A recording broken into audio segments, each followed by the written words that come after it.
So last session, you guys are exploring deeper into the mines to rescue some citizens of Atlantis who have been enslaved and put to work to digging deeper and deeper through this reef.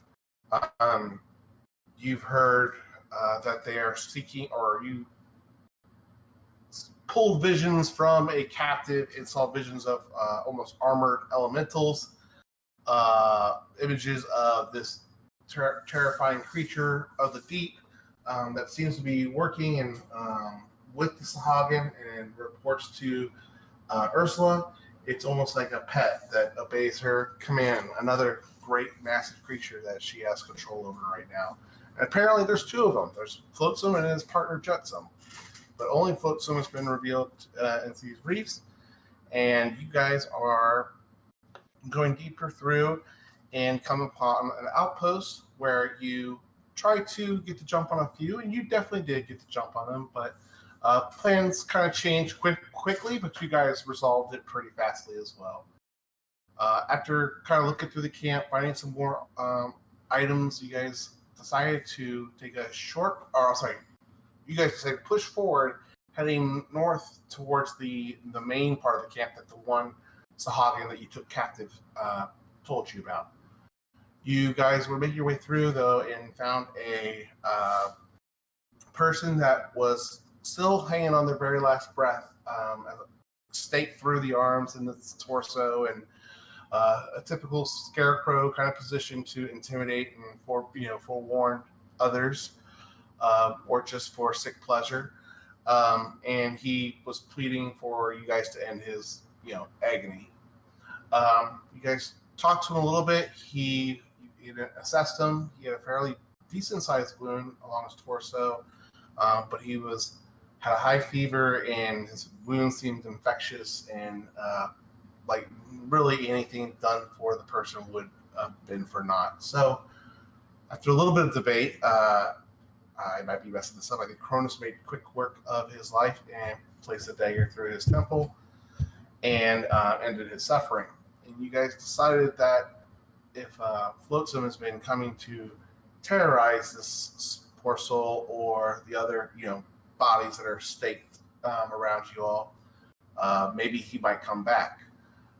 You guys investigate some tunnels along the sides of the tunnel, and you climbed up into what looks to be a familiar home to what you guys have encountered before, those electric eels. And that's where we're going to start. You guys are all kind of hanging out in that cubby, if I remember correctly, sitting across the way from another tunnel with an ever-burning torch lit that you all are watching, or are you guys in different areas? No, I think we all went back to one area that we would be able to see the torch, I'm pretty sure. I think? Yeah, we're like across the street. Yeah. Okay. So we were going to take a long rest while somebody's watching the torch and round? Was that the plan? You want to take a long rest behind enemy lines? Ah. Yeah, I don't remember what you guys decided on a rest, or I think you guys were just going to keep watch over. I think we were going to do a short rest. I believe we were going to wait for the giant eel to show up. Okay, yeah. Okay. I mean, we can do that in shifts.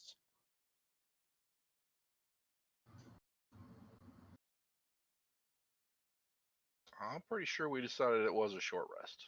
Okay. Whatever you guys want to do. I mean, if you guys want to sit here until something comes by or till the eel comes by and then make your decision, that's up to you guys. If you guys just want to set up shop and just like almost like a long rest, but just kind of keeping watch, and depending on how long you end up waiting, that's totally up to you guys. I mean, I'm okay if we do a short rest, but I won't be able to go like super battle mode rage when things pop up. I can only do that one more time. We've been going at it for a while. One time's all you'll need. Yeah. You guys haven't been going that much at it. You guys bought the scrag of that, and then you came to the camp and cleared that out. Okay, you're probably going for a little bit now, but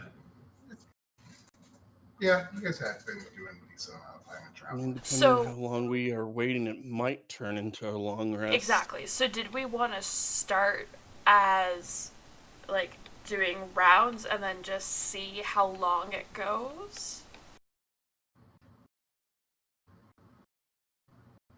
Or like, because we're going to be waiting for Flotsam. So you guys are considering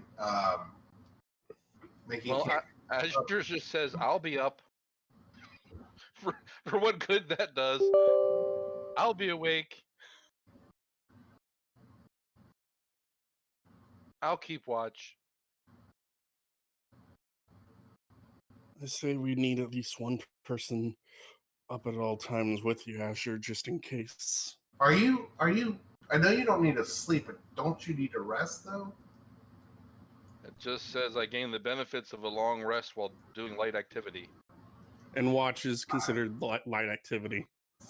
Is it though? When you have to make active perception checks and stuff, and you're looking through the dark, You're sitting there, And maybe is walking. it strenuous activity when you watch TV? I mean, you're just looking at something. Like, no, but you're not just watching something absent-mindedly. You're trying to actively search for threats. It's not the mental activity, it's the walking up, doing like woodworking or chopping firewood or that kind of thing. That's the strenuous activity. Okay. All right. I mean, they define it as light activity, reading, talking, eating, or standing watch. Okay. I just was double checking. That's fine. I just want to make sure. Because like we had this come up with the monk short rest. Like, oh, it says 30 minutes, but it says you have to complete a full short rest. So I just wanted to make sure. So. Yep. All right. So that you guys. So Azur's going. So it sounds like Lorna is interested in actually trying to get some shut eye to get to sleep, get as much rest as she can until the last minute possible. Or Yeah. Like, she'll take rounds. okay. But I think if this short rest turns into a long rest, she wouldn't mind. Okay.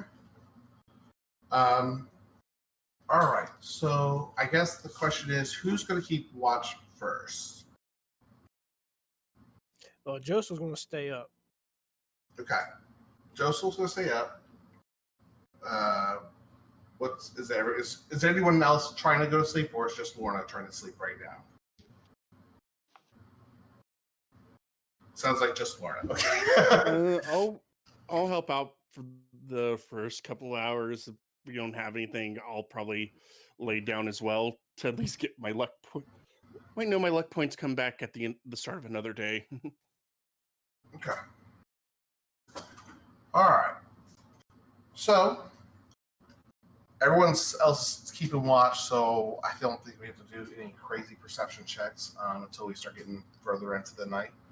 So you guys look out over the tunnels. It's fairly quiet for some time, and it's just kind of eerie sitting kind of in the darkness with only that little flare across the way. It's burning in this vast tunnel of emptiness.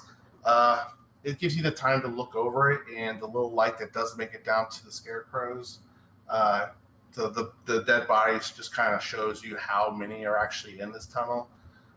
Those with dark vision are well aware, but those that are getting it through alternative means that may not have the full vision as someone that actually is born with it, you just kind of get a little bit different perspective over this, grim scene, this graveyard, if you will.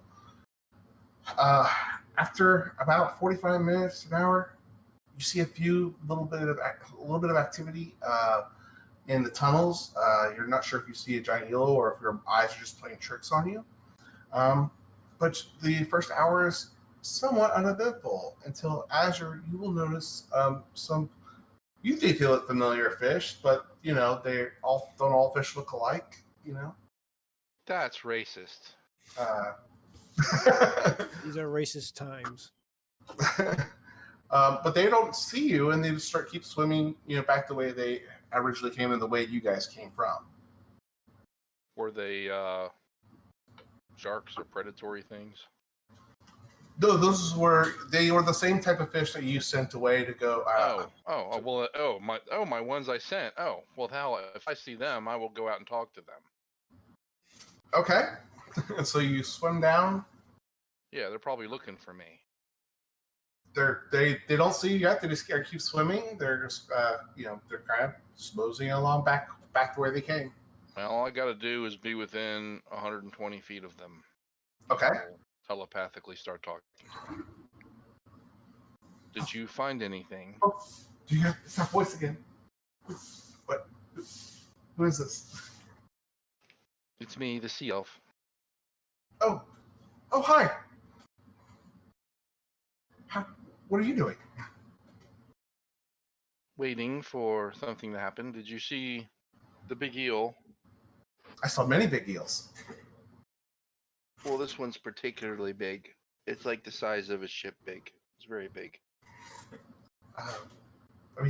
These eels were fairly large, yeah.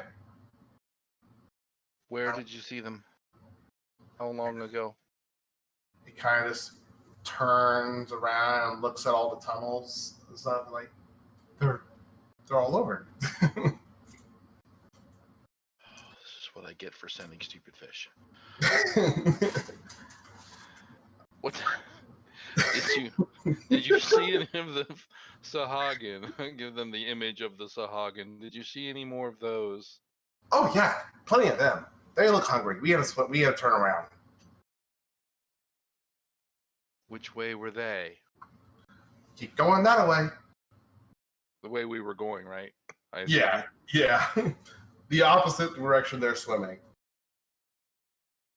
Yeah, there are a lot of them. They're like Sahagin, some other people that we've that swim around these parks, and all sorts of things going on up ahead. All right. Well, I will start giving them some food. Pull out some rations. And they just for your help. Kind of like start nipping at your fingers before you let it go, and just start eating it. Oh, thank you. Wait, can we go do anything else for you? This is fantastic. Do you have more where this comes from? I do, and if you want to stay around here, we're close by. We're waiting for one of the very big eels to come. We're going to kill it. You will never have to worry about it again.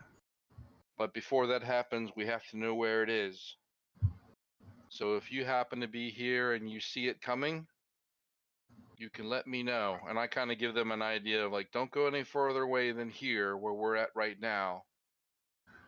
But then you can hide. If you let me know, then you can go hide and wait while we take care of it. And after that, there'll be some more food. But you have to be around here and let me know if you see the big one, the really, really big one. Any big eels at all, in fact, if you see them, let me know. They just look super confused because they just don't understand the size that you're trying to express to them. And they're like, I don't understand. We don't want to stay here. We're lunch here. We're going to go back where it's safer and not with all these giant eel tunnels and dwellings up in the this dark, scary tunnel. Okay, well, but if you want some more food, you've got to be brave. Can we stay in the same tunnel with you? Well, that does no good. I can see from the tunnel I'm in. I won't need you to see from me there. I need eyes out here. I don't think I'm brave enough for that. I'm sorry. Okay. You're welcome to do a persuasion check. Go ahead and do a persuasion. Let's see Sure. If you could and bolster him some confidence. Oh, not bad.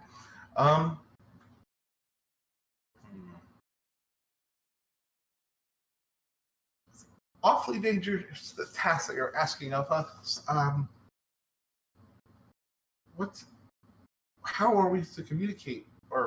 So I guess we can just talk through this whole thing. I don't know how you're talking to us right now, but yeah, I'm talking in their mind. So if they are, as long as they're within 120 feet, I'll kind of keep that in place. Okay. And they can respond that way. So. All right. All right.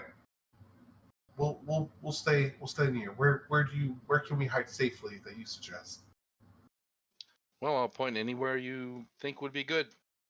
If you want to run over and hide in the holes over here. But there are a few of the other eels over here. I think we saw a few of the holes. The ones that we're in, there won't be any. And the one that's over there with the light in it, there isn't any in that one. Okay. Or just go find some seaweed wherever you want. Just as long as you let me know and give me some advance warning, then you can run. Okay, I can do that. And this really, you're only talking to one main large fish, but there's two little small fish that kind of swim next to it. That kind of stick together like a group of fish, but it's really the one large silver fish that's talking to you. Mm-hmm. And it will go over with its little group. I don't know what they call that. It's not a school when it's that few, but I guess we'll use school of fish. That's a little small little group. We'll swim over to some of the overgrowth that's kind of peeking out on the rocks, or any empty kind of space along the bodies that have some like clothing or other kind of material ripped or shredded that kind of can obscure them. For the most part, they look like little fish, and they don't have to hide too much from predators unless the real predators are looking for them. Right. So if they're hungry, hopefully they're, fish and sharks swim alongside all the time until the shark gets hungry. So they do try to hide, though, following your advice and the suggestions you gave them. All right. I'll go back to the tunnel and make sure I'm hidden. Okay. All right. And then every so often you hear, "I got nothing." Oh. I'll let everybody know. I've got some scouts out there. Hopefully they'll give us some advance warning. Enough time for us to wake everyone up. Let's hope. Good.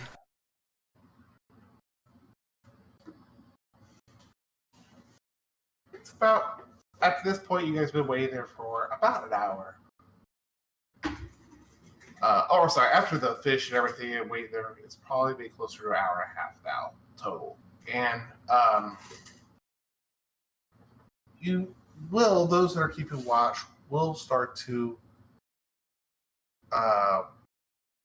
hear some things and see some things again. Go ahead and do perception checks. I want to see what you exactly hear or see.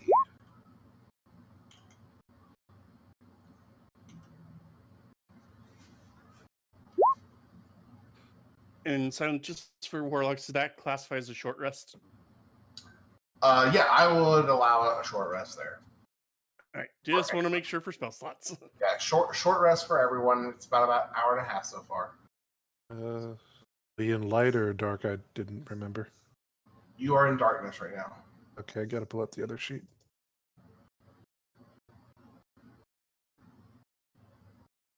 Does the other sheet populate yet? Oh, got it. Oh, does it change when you're in different forms? I just keep it separate, so. Oh, okay, cool.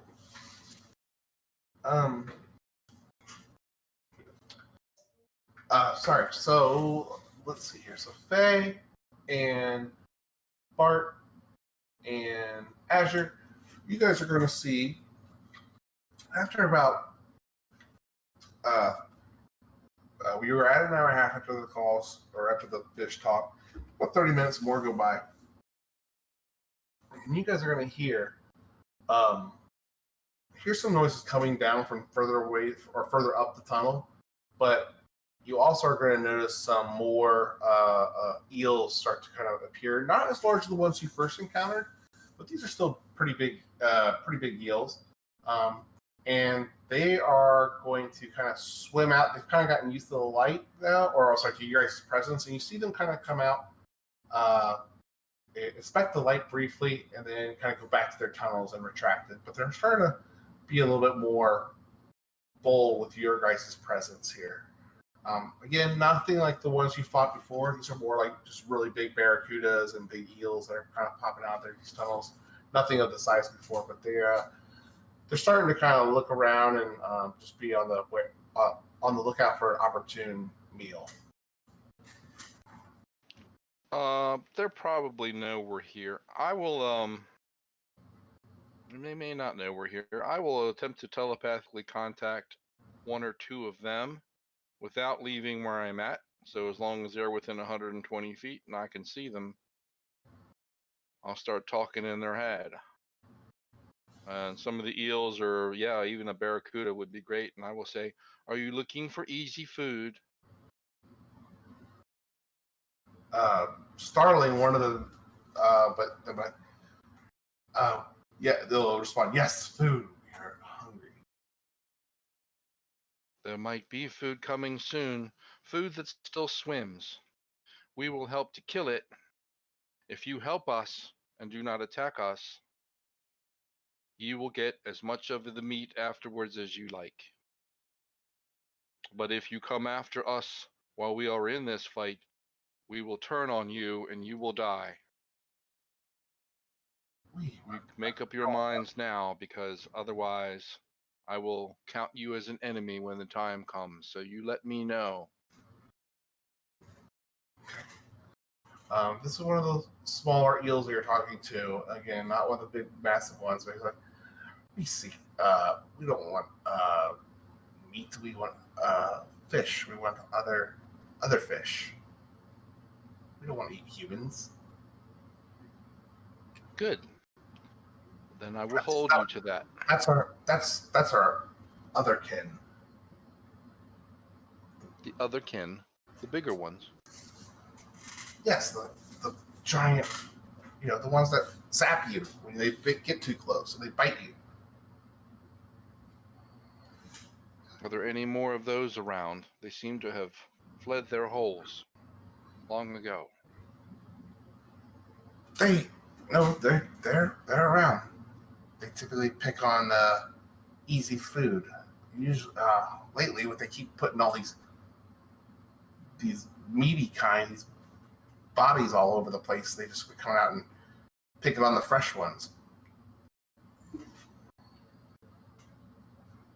Well, some of your larger brothers may be coming soon, and one especially, very big eel.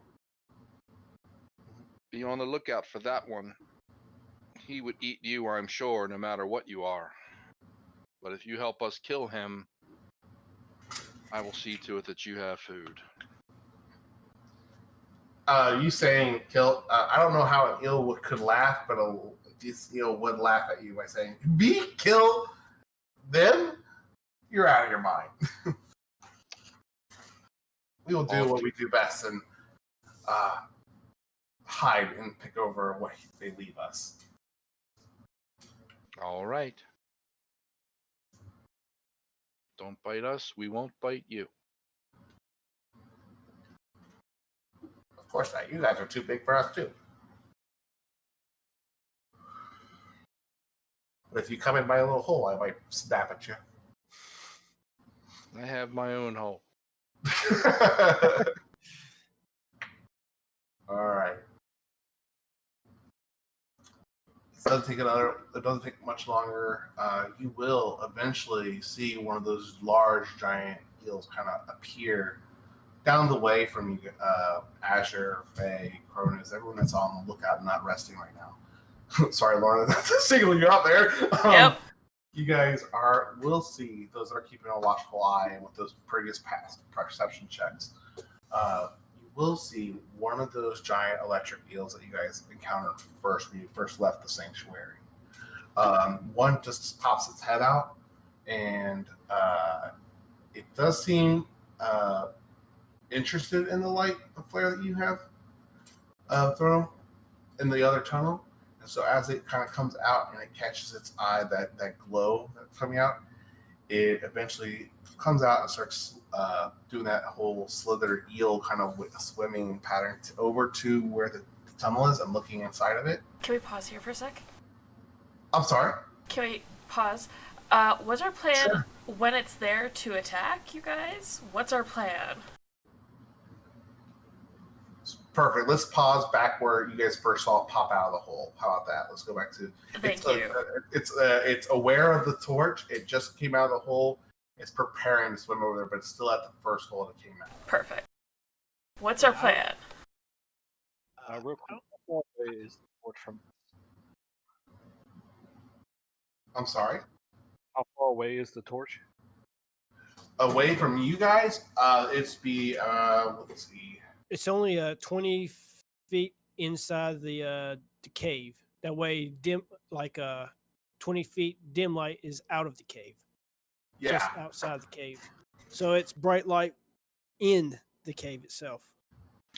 So what you're talking about from where you guys are across from the way from it. So across the way from it, you guys are about 130, 140 feet away from the other tunnel. I think the plan was to leave those alone. We're here waiting for Flotsam. Do we know that it's not Flotsam? Oh, I don't think that's Flotsam. Judging from the size of this thing, it's not as big as what we were told. Okay. Images of. Right, this isn't him. And This is the same size as what attacked us before. Mm-hmm. Okay. yeah, that doesn't look. Does it look like what the image I saw in the Sahagins head, or no? It has a needle tooth kind of mouthy maw, but it's definitely not the same creature that you saw when you interviewed interrogating, if you want to call it that, the Sahagin priestess before. Yeah, it's definitely not Flotsam. Okay. Cool. So we'll attack Flotsam once we see him there, correct? That's the plan. Okay. Cool. Group up and hit it till it dies. Perfect. I just wanted to know that because we were talking. I'm like, cool. What's the plan? But those of us who stay back, now we know where the big ones, the other bigger ones, were coming out of. They go back in there, and we have to keep a weather eye toward them in case they decide out to get a convenient meal while we're fighting. They might try it, so just be aware. And I don't think that I'm going to be able to talk them into being on our side.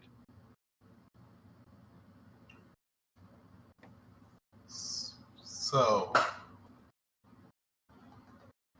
is there any action that you guys want to take at this time as it's swimming towards the torch, or anything you guys would like to say to one another as you see it appear? Let's just sit tight. We don't want to give ourselves away yet. Okay. It continues its approach to the tunnel of light, and it looks like it's kind of swimming in line with it to kind of keep it in its full vision. And eventually it does approach closer and closer. And it seems like it slows down right above it to kind of inspect. And then you see it swim away, kind of back into the tunnel, away from the torch. So deeper into the tunnel that you guys had set it in. And as it swims deeper away, you see the tail kind of trail off from the group. And it was just one of them? At this time, yeah, that's why you always saw the one. Not this time. Okay. Well, I was going to say the next line. Well, so 20 minutes come by, and you are going to see another one, or another eel, I should say, pop out of another tunnel, and then another one on your side of the wall, actually. Instead of on the opposite side of the tunnel, this is on your side of the hall. Actually, I don't have a map for this, but if you guys will forgive just reusing the old one, that will be good. So I could just kind of give a little bit more reference.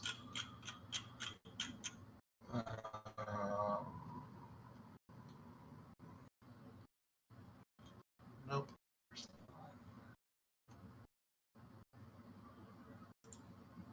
All right, I'll just do a better job. So on your side of the wall, your tunnel's in, you see one appear over to your right side. On the opposite side of the opposite wall with the other tunnels, you see another eel appear. It's kind of similar where you saw the original one pop up, but not the exact same hole. So you guys see 2 pop out at this time. They swim out. One of them decides to go up and inspect the torch that you set that you threw in earlier. You see another one swim down to some of where the dead bodies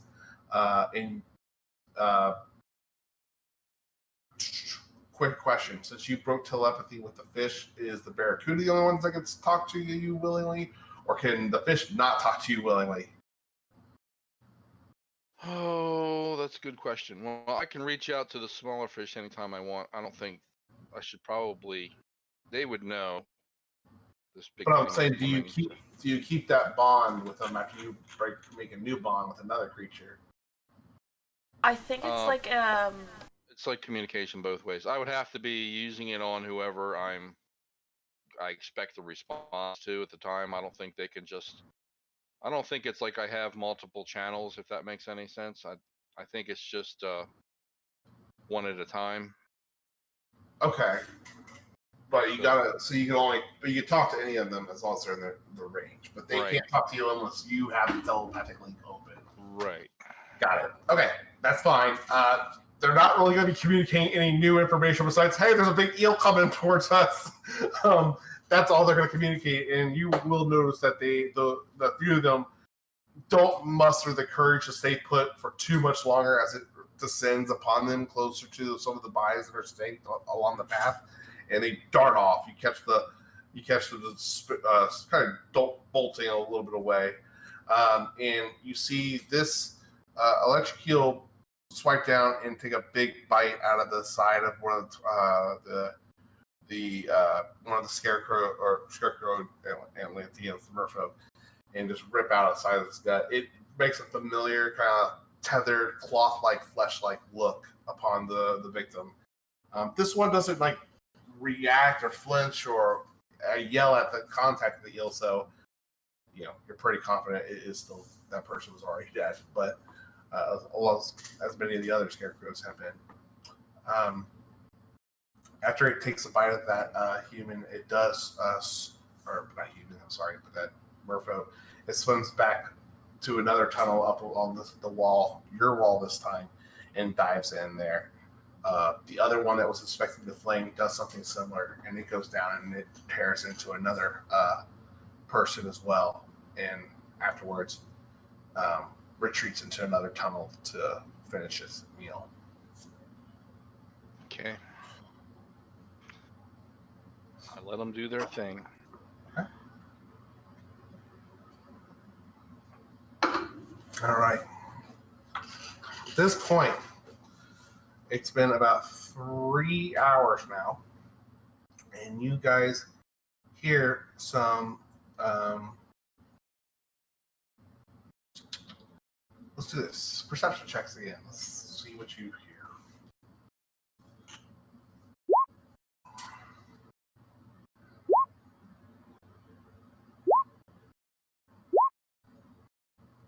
All right, you guys are good. You guys are keeping your eyes peeled for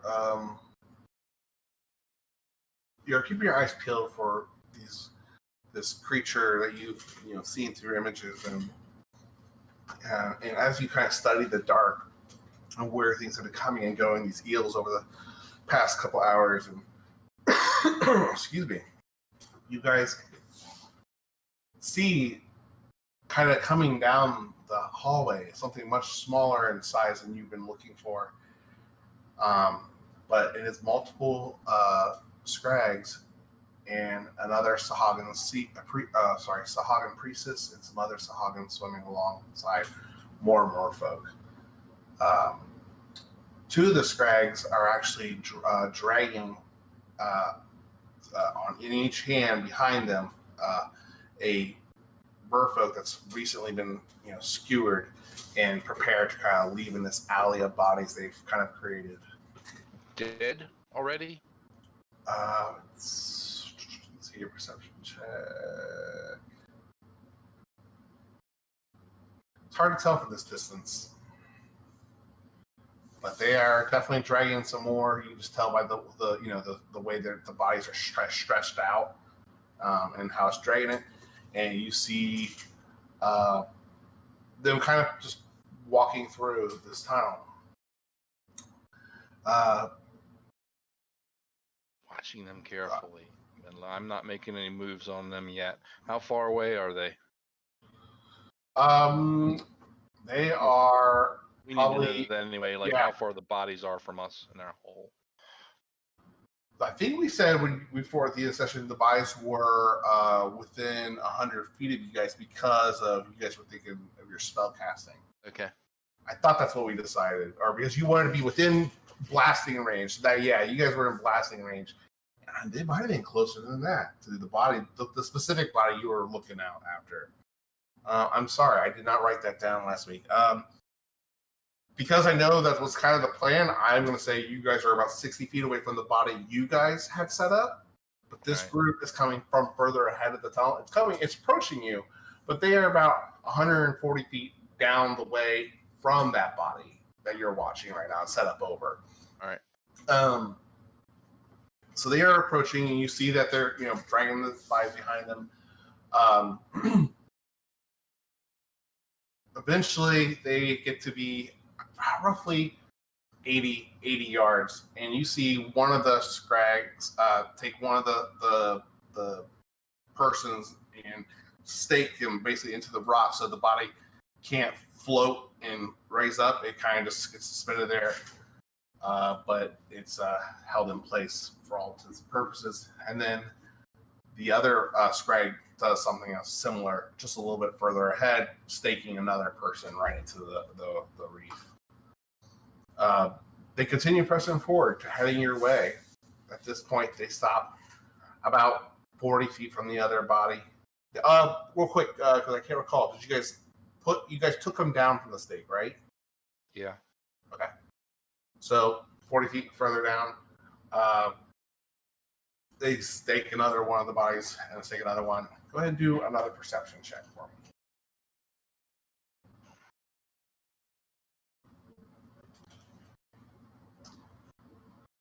And also, is your torch still going right now?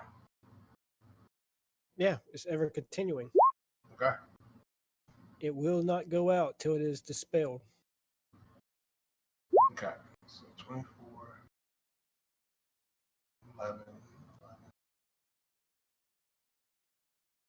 Okay. So as you see these two more carcasses basically get staked into the reef, you are going to notice that at this time, one of the illumination of the tunnel up ahead has kind of gotten the attention of one of the priests that were traveling alongside of the scrags. Yeah. Additionally, you're going to notice you see after where the other bodies kind of went limp at the jolt and the tearing of the flesh that is involved with staking them into the ground, into the reef. You see one of the bodies, the two that just got staked, kind of react in pain, and it releases okay. voice. Yeah, But shit. Seeing that, and if they're gonna see the light, I'm sitting there quietly, but mage hand like in back of me. Whoever's still asleep, gently tap in the forehead. okay. Now I need to look at this real quick. Does the ever burning torch look like a burning torch upon close inspection? And what light does it illuminate? It Green? looks just like fire. Okay. Oh, so it looks like fire underwater. Yeah. Okay. I was going like, well, maybe if it illuminates like a certain color, it could look like a fish lantern. There's no getting around a burning torch. It looks like fire. Well, with that, yeah, they would probably notice if lava just appeared randomly in one of their tunnels between their outposts and their main camp. Sorry, I can't think of a way around this, really. There isn't a way around it. I would totally, if you guys could convince me, I could be convinced, but I don't see a way around them noticing the burning torch. So, again, you see the two scrags Sahagin priest and a few other Sahagins, along with some of the merfolks that they're dragging back to the outpost you guys just came from. They are still aware. There are merfolk that are alive in being escorted back to the outpost. Yes. They are just a handful, like 3 or 4. But yeah, they are heading that way. But you do notice the priestess has made note of the torch up ahead, and she is now starting to speak to one of the other Sahagins in that group about what's ahead. I'll give everyone a chance to react to that information before I continue to tell you what they're doing, unless no one wants to do anything as of yet. How many total are there? I'm talking 2 Scrags, 1 Sahagin priestess, and 2 champions. 2 Sahagins, I'm sorry. But then also there's merfolk in and amongst them. Yes, there's 4 merfolk chained up in between them. Okay. I'm kind of sitting in the dark in the hole. What are we going to do, guys?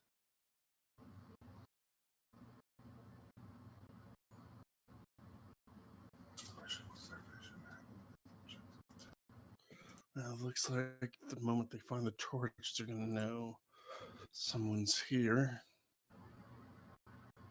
If we're lucky, the big eels will eat them, but I'm not going to count on that.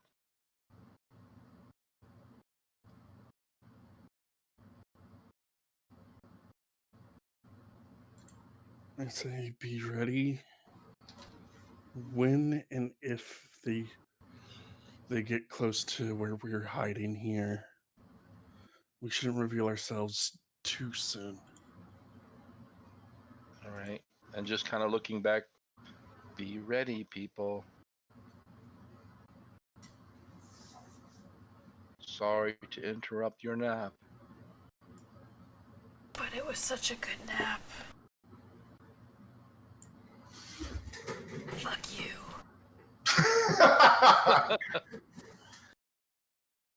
She gets up, gets her sword out just in case. Don't blame us, blame them. Fine. Let them hurt her. So, Besides, if it was a dream about fucking me, it was probably a pretty good one. It wasn't you. oh man. All right. So, as the you see that they are aware of the torch, or at least the light coming from the tunnel. The priest speaks to one of the one of the Sahagins, and he grabs one of his comrades, and they start swimming towards your group. They're kind of still along the floor of the tunnel, swimming down here, but they're kind of starting to swim up. The closer they get, they are actually, let me do perception. No, they weren't going to know something. They keep swimming, and they start to elevate and approach the other side of the tunnel, the wall, the other side of the tunnel, away from you guys. You do see that the Scrag and the Priestess are kind of approaching behind, but they are not swimming nearly as high off the ground. They're still about, at this point, 30 feet away from the body that you guys took down, but let's see if they notice it. They're kind of distracted, so this is going to be a disadvantage too. They're distracted by that torch.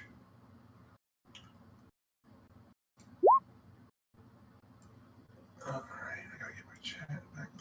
21. Okay.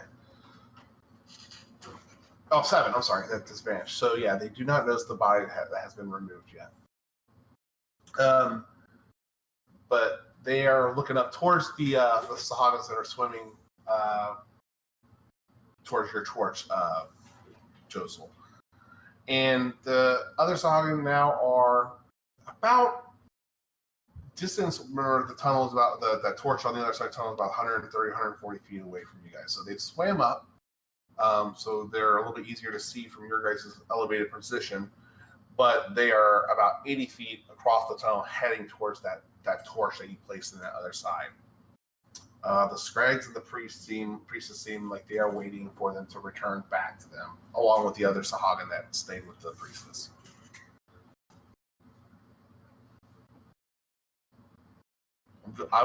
Is that okay? I don't.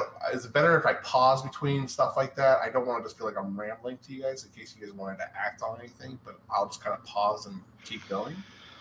I mean, unless they're coming toward us in our hole, I'm not doing anything. Okay. If that's okay with then eventually, it doesn't take much longer after that. It does approach it finally does arrive at the tunnel, and they pick up the torch and look extremely confused at one another.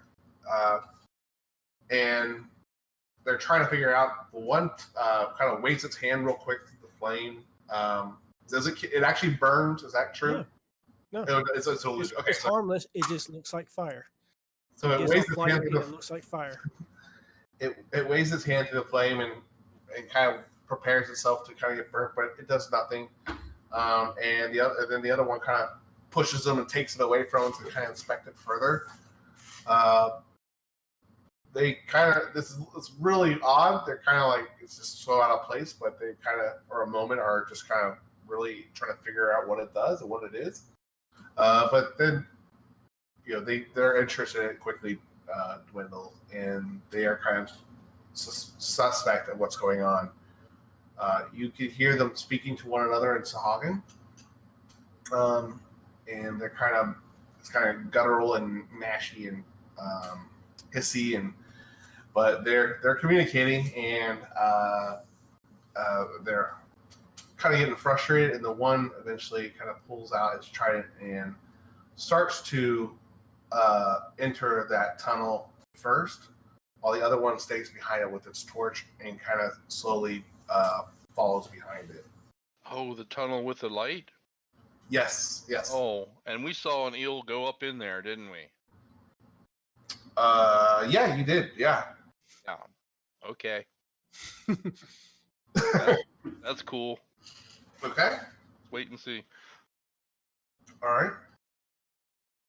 The priestess and the Scrags and the other Sahagin now have approached a little bit closer now and are very close to the body that you took off the stake. They still don't see. The priest has already checked, but let's the Scrags have never checked. Let's see if they notice anything. Okay. Sorry, guys, I didn't do a good job of getting the character sheets out beforehand. What the hell? Even if they do notice the body, unless they knew the guy, I don't think it would matter a whole lot, would it? I mean, bodies would probably get dragged off of these spikes all the time just from the movement of the water as the bodies decompose or get eaten. Yeah, but you guys did take good care of pulling this body off, and that's in itself kind of what it would be noticeable if they notice it. So I can't seem to find the freaking character sheet. Or then, so I guess it doesn't really matter.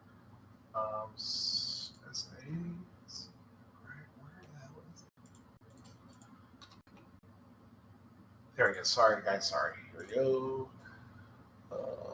Perception. They are not very perception, and it's a disadvantage. Nope, they don't notice it at all. It just looks like you said. It doesn't really catch their eye. They're close enough to it, but they haven't inspected it close enough to notice that it is gently taken off or tenderly cared for. It just looks like another body laying that, as you described, Asher, could have easily just fallen off from wear and tear. And they sit there and they wait. At this point, 5 minutes go by. You see nothing from the tunnel. It's just darkness in this cave once more.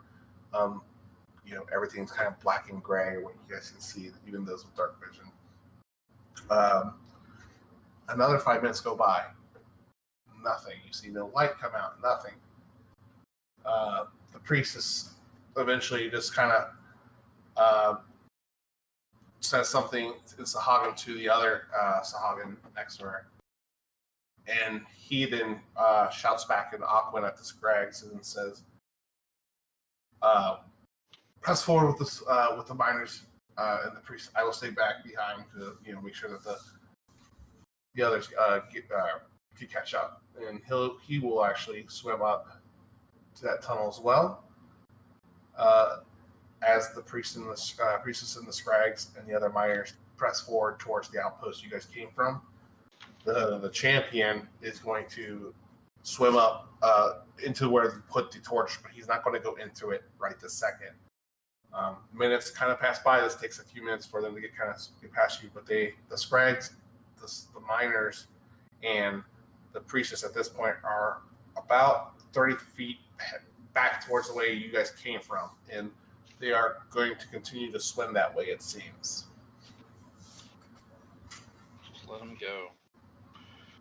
And at that point, they can, unless you guys want to do, I don't know, I'm trying to give you guys a chance to react, but they will continue to swim towards the outpost, and then within minutes, they're 80 feet, 100 feet, 150 feet, and they're out of sight. So anyway, here we go. This champion, or the Sahagin, just kind of stands there and waits a little bit, but after a few more minutes, it does decide to push into the tunnel after the other Sahagin had not reappeared. So at this point, how many of them went up in there and haven't come back? There's been 3 total that have gone there, and the 2 scrags and the priestess and the other miners have gone back towards the outpost the way you guys came. Okay. Yep. I see no reason to do anything on myself. Maybe the 3 went up in there and got eaten. Perfectly fine. Yeah. If they're not coming back out, I'm not worried. Yeah, if they're not coming out, we should be wary, but I feel bad for the prisoners, but we cannot save them all. We could probably get them on the way back. They're more likely going to be kept captive anyway. If they wanted them dead, they would have strung them up in here Yes. with the rest of the dead bodies. That's true.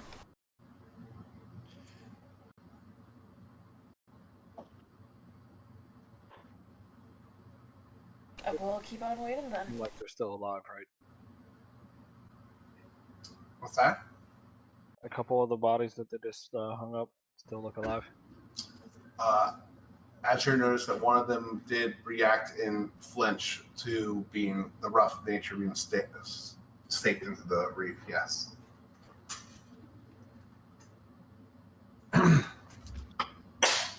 Pissed her off, but I'm not gonna. I already blew one plan. I don't want to do it again.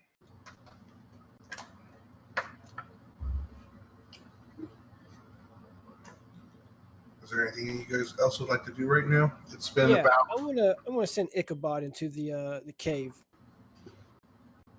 Okay. The other tunnel. Okay. I want to see how they're doing in there. Okay. All right. So Ichabod, and you got unlimited range, right? You can't communicate with the others once he is outside 100 feet range or something, right? Yeah. I'm just going to tell Ichabod to not get too close in there. Just get within range to see what's going on. And when things seem like they're about to get bad, like if he starts to get attacked, he can use his ink cloud to escape. Okay. So, but first, I'm going to stealth him. You're gonna what him? I'm going to have him stealth in there. Okay. Stealth is 4. So 13. It's pretty bad.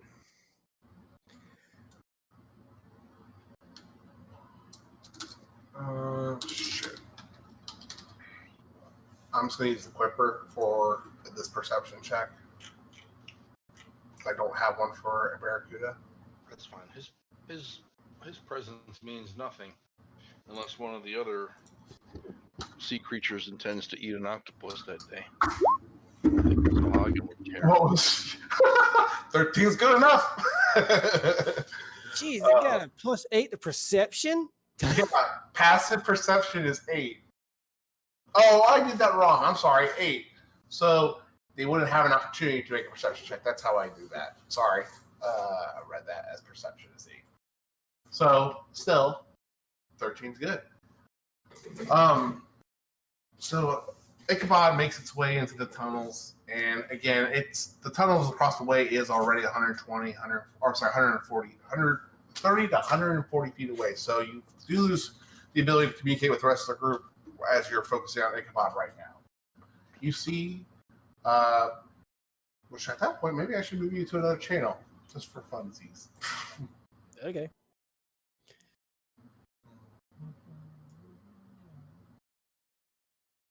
You know what? I don't think that would be necessary. I don't think so either. Because I'm gonna describe what I see through Ichabod's eyes anyway.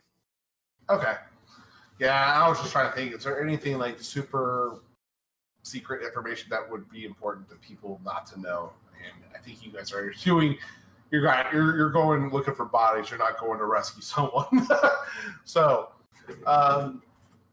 yeah. After Ichabod swims across the way, he goes deep into the tunnels. It's a few minutes in until he finally finds you could hear the kind of through Ichabod. The kind of clanging and scuffle of some creatures kind of fighting with something. As it comes a little bit closer, it's really easy but hard to get a great view without getting caught in the fray. But it's easy to get caught in the fray because of how tight quarters it is. But you see that the eel is basically devouring one of the Sahagin. And you don't see one of the Sahagin. You see it working on the other Sahagin, and another Sahagin seems to be stunned and paralyzed on the ground. Excellent. Good job. It's having some nice, tasty treats. All right. You said there's a champion that went in there last? I'm sorry. They're all Sahagin. Okay, they're all Sahagin. So yeah, they're all Sahagin. Yeah. All right. How does the eel look? It looks like it took a few blows, but it looks like, trapping things in these tunnels is kind of its specialty. So it doesn't look too bad. Home turf. Gotcha. Yeah, it definitely has taken a few blows in defense of the Sahagin's defense, but it's not bleeding. It just looks like the other few lucky blows. All right, I'm just going to stay there and see until either the Sahagin dies or the eel dies, whichever one comes first. And after that, I want to bamf Ichabod back to me. Yeah, the rest of it takes the carnage just kind of breaks down within minutes. It chomps through the rest of Sahagin. He kind of tries to keep it from eating it by doing that whole cartoony put the trident in between his tongue and his mouth, but it just snaps the trident in two, and he gets swallowed whole. The other one that was frozen on the ground just gets he feasts upon as well, and the eel just kind of swims away, leaving lots of remains. But from the third one, some little bit pieces, morsels, and you see some of those smaller barracuda that were talking earlier kind of maybe jump out and get a few of the morsels. Free food's free food. All right. Quick question. Yes. Is my torch still there, or did it get eaten along with the Sahagin? You do not see that torch. Okay. I'm going to bamf Ichabod back in. The eel one. That's good to hear. Are we going to put another light out there? Josel reaches into his bag and pulls out another torch. How many ever burning torches do you have? I got 3 now. All right, that's fair. I want to mark that down. So you trying to swim out and put another one there? Yeah. Okay. Be careful. Okay. Actually, I'm gonna reach my arm out and offer to go across. Oh, fuck. The octopus can do it, can he not? Yeah, but it's gonna be lit up the whole way over there, isn't it? True. I can You just know, put it yeah, in my yeah, bag of holding. I'm gonna hand the torch to Cronus, and do I have anything to cover it? I'm just gonna put it in my bag of holding. Okay, yeah, that'll work.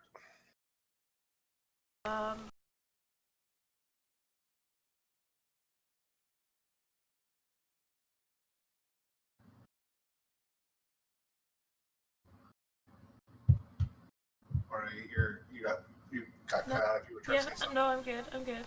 I'm sorry. All right. So, Do you want me to call one of my friends and have them do it? Nah, I got this. All right.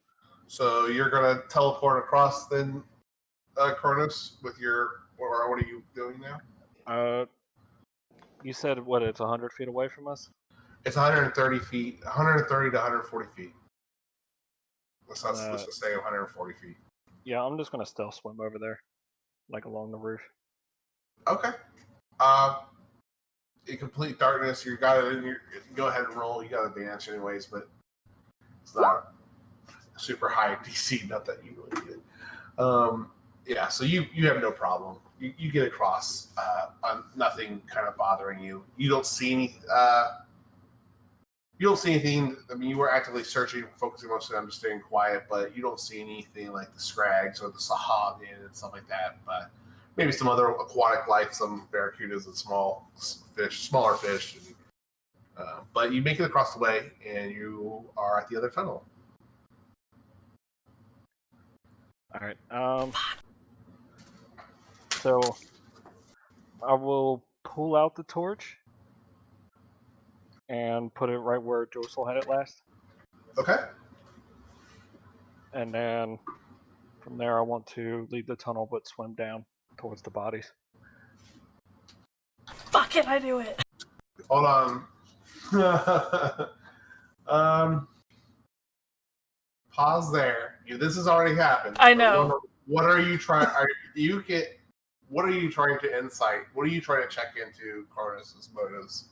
I was trying to see if he was gonna go to the bodies, and it's a bit too late now. It's too late. Sorry. It's okay. Yeah, he's gone way too far. I was gonna see maybe if you could judge by his body language from across the way, but even then, he's 140 feet away. There's just no way.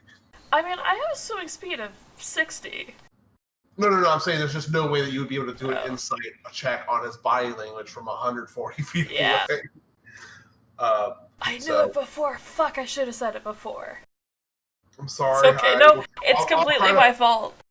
Okay, I'll try to pause a little bit better. No, you paused long enough. It was me You're talking good. to Cronus in the background, being like, "Should have done an insight," and blah blah blah, and it was too late. Okay, no problem. So Cronus, you are descending down the wall towards the bodies, then, right? Yep. The mainly I'm going for the newer ones that they just put up. Okay, definitely. So you swim over there and do a well, no, you didn't say you were searching for it. You swim straight to the bodies. So you swim up to them. We're good with the stealth roll from previously. Your previous stealth roll. What would you like to do as you approach the two bodies, the two of the newest or two of the closest bodies? I'm sorry, that were just staked. I would like to see if either one of them appear to be alive. Go ahead and do a. It's obvious that the one to the right is not completely dead. But do it if you want to know like how bad he is. You'd have to do like a medicine check. But you saw that he flinched in the first place, so that's the same one the one on the right there that you would expect to be alive. All right. I'll go ahead and do the medicine check because it's going to determine what I do next. Okay. Okay. Similar to the previous guy you met, this guy has a pretty high fever. It looks like he's been tortured for a while, just ran to the bone before they just decided you would make a great decoration along this path of misery. So his wounds do seem to be seriously infected, and he is a little delirious and kind of murmuring a little bit to himself now that you've approached even closer to hear him kind of just say random stuff to himself. Go ahead, though, and with that medicine check, I would like you to go ahead and roll me a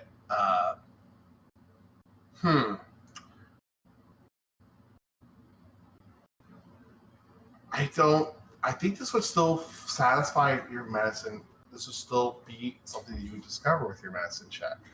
I don't know if it makes sense to make you make an insight check.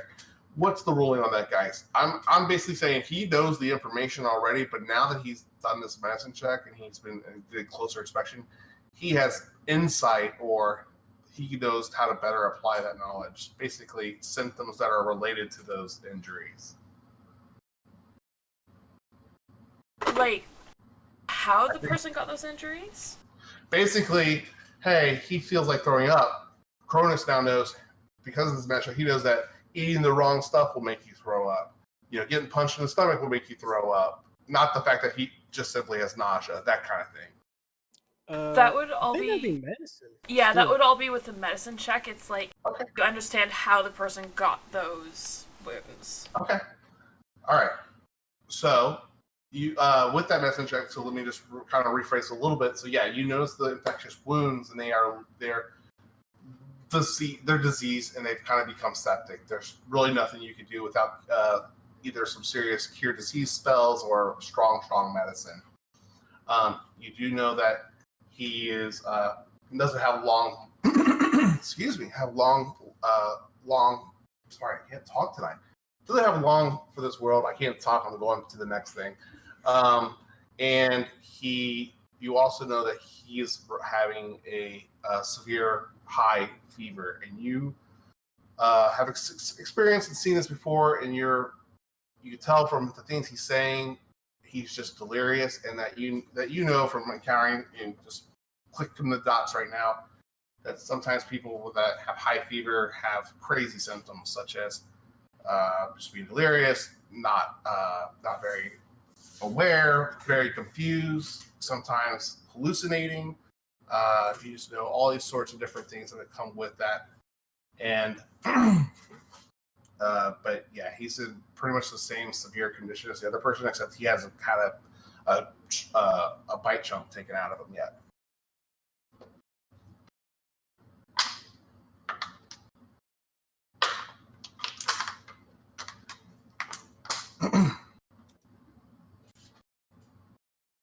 What would you like to do? All right, so I'm going to burn up 2 key points and cast silence on us. Okay. And then I am going to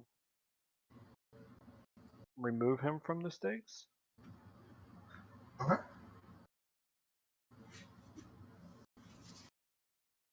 If you're taking your time, there's no rule. You do that fairly good with a little difficulty.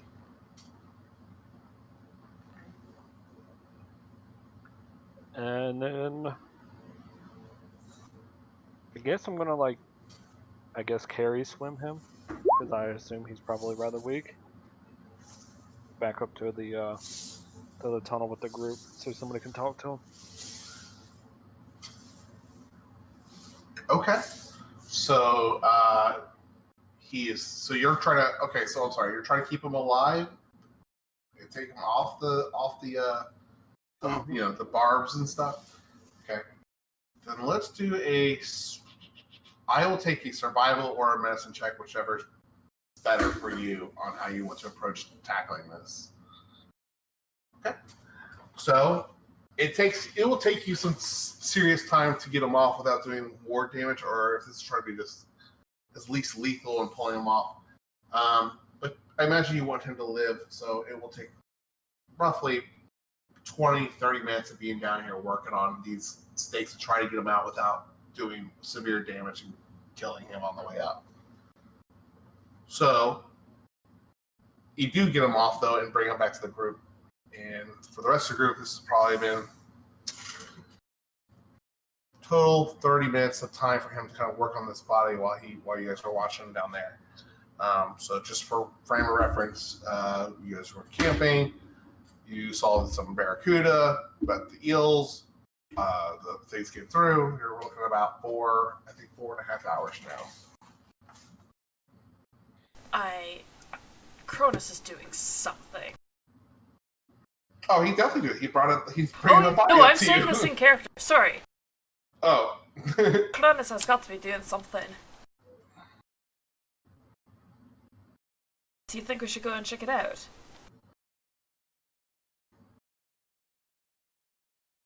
Who are you Skills can talking take to? care of himself. Yes, he seems capable. Yeah, you guys see him swimming. He is swimming towards you right now, Lorna, and the rest of you all. And he arrives very quick or soon after that. So, Crows, you're back in the tunnel with the others, with the body.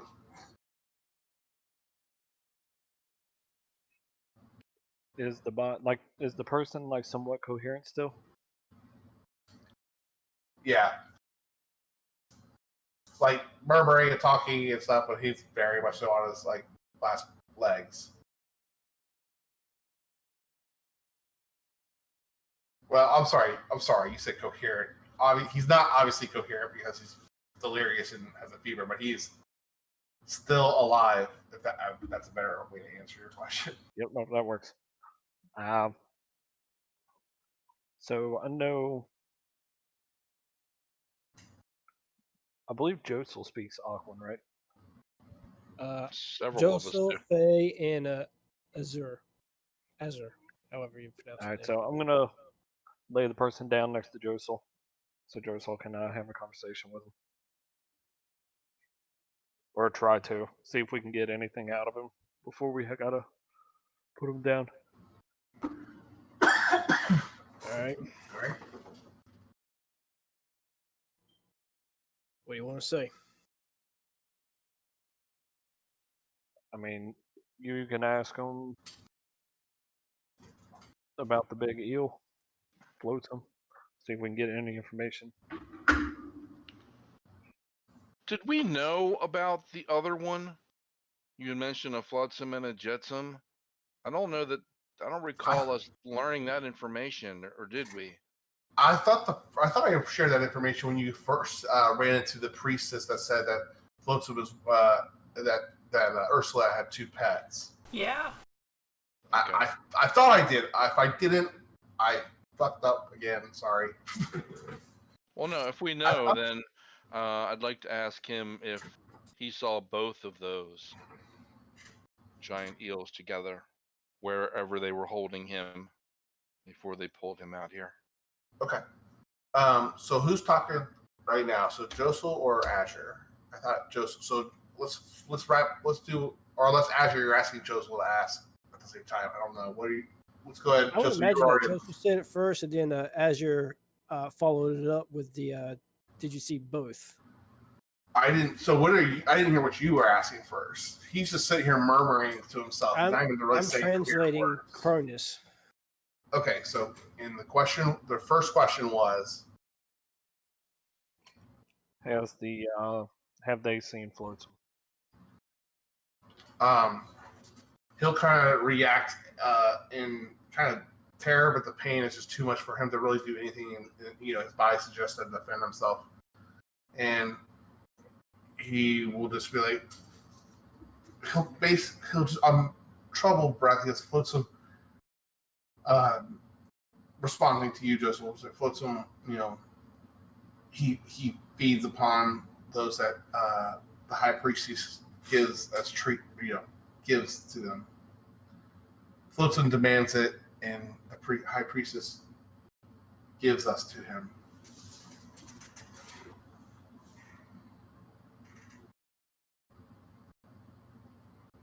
But a lot more broken and baited.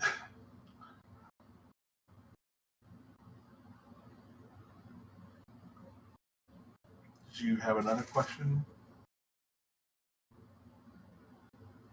Me personally, no.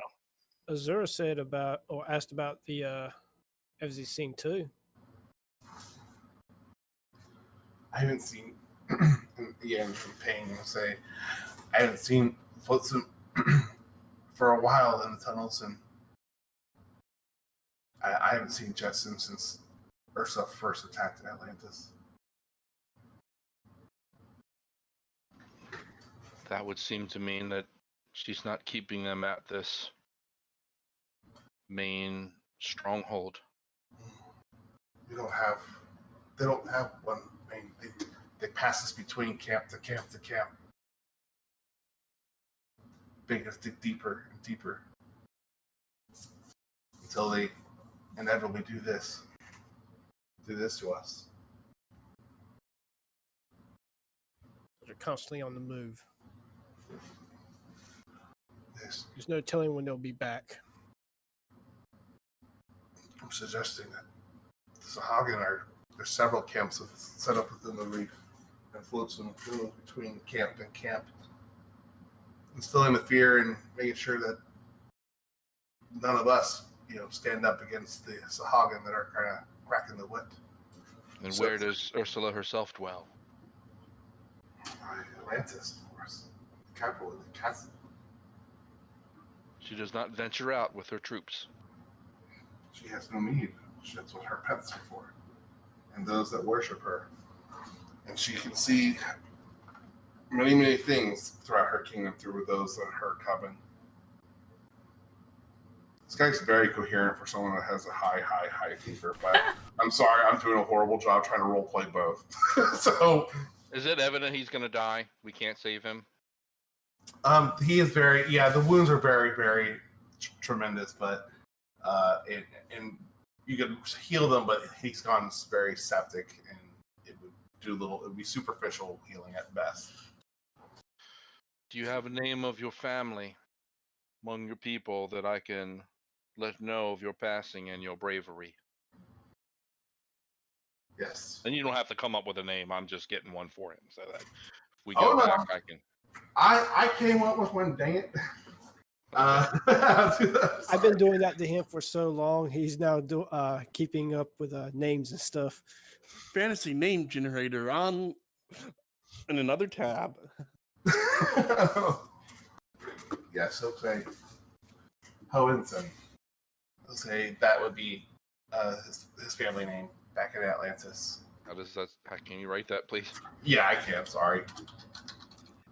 I told you I'm awful at naming things, and of course I come up with something that's hard to say.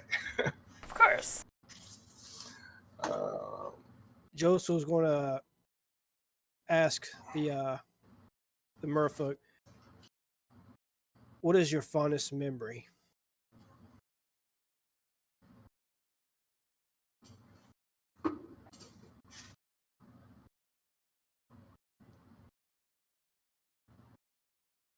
I would say years and years ago, when I first saw Atlantis reopen the depths of the trench for ships to come in and out of Atlantis.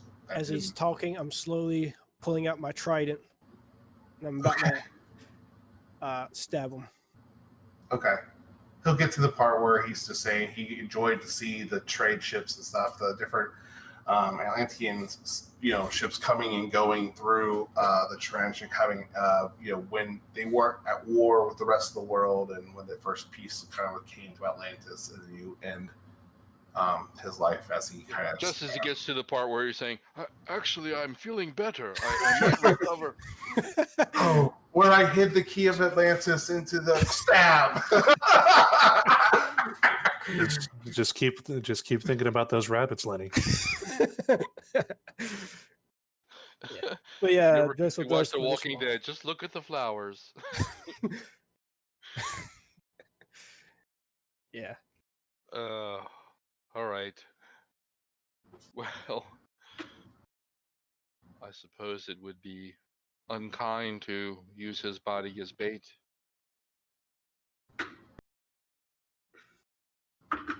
mean, there's a reason why I'm out there to get him the first.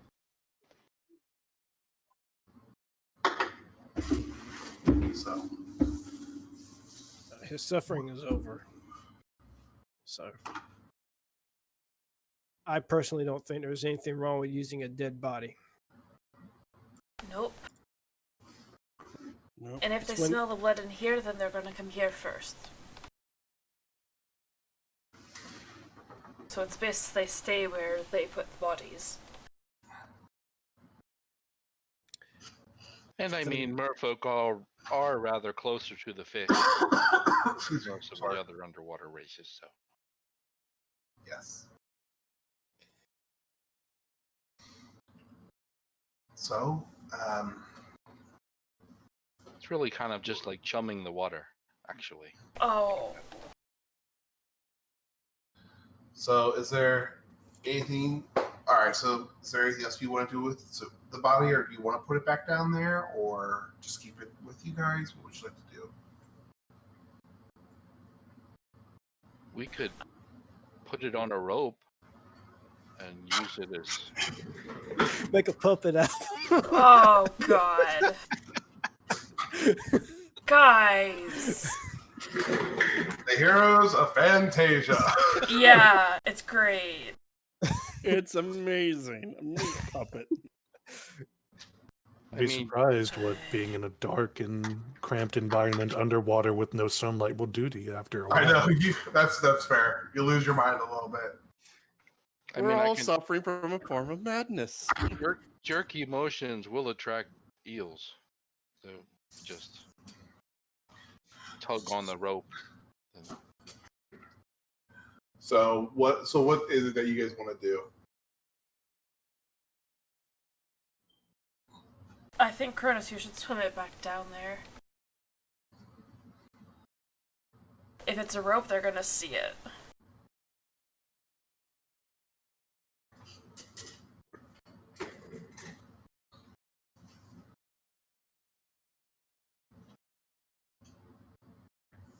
Curtis, what do you want to do with the body? You have the body still. I guess I'm gonna sit back down, but I'm doing it out of discontent. All right. So Kronos returns the body to the bottom of the trench and returns back. You guys continue to set camp and bait this alley, correct? Or Yeah. okay. Yes. See how long is so? It's been like 4 hours now, and still no sign of the damn flotsam. That's correct. I mean, Probably going to So- be days. I don't the know. guy I don't we want to just sit talked here to for even days. said he hasn't seen him in a while. Yeah. Well, Exactly. the other one said he comes here to feast. So, I mean, we don't know. Let us stay here long enough for everyone to be fully rested, at least. Exactly. Let's just all go to bed. Let me get my rest again. We'll all be fine. We'll take watches, for reals. And we'll keep watch. Times like this, I miss the tiny hut. Yep.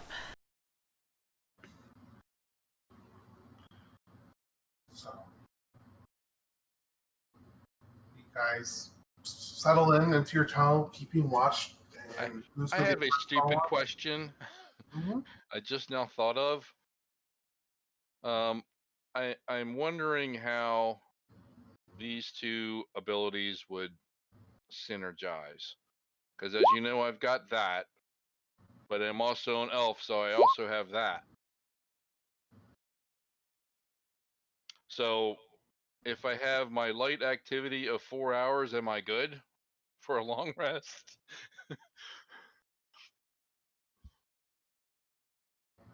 Wait, no longer need to sleep. You can't be forced to sleep by any means. And you gain the benefits of a long rest while doing a light activity. You don't need to sleep. Meditate caution for 4 hours a day. One day you need that to.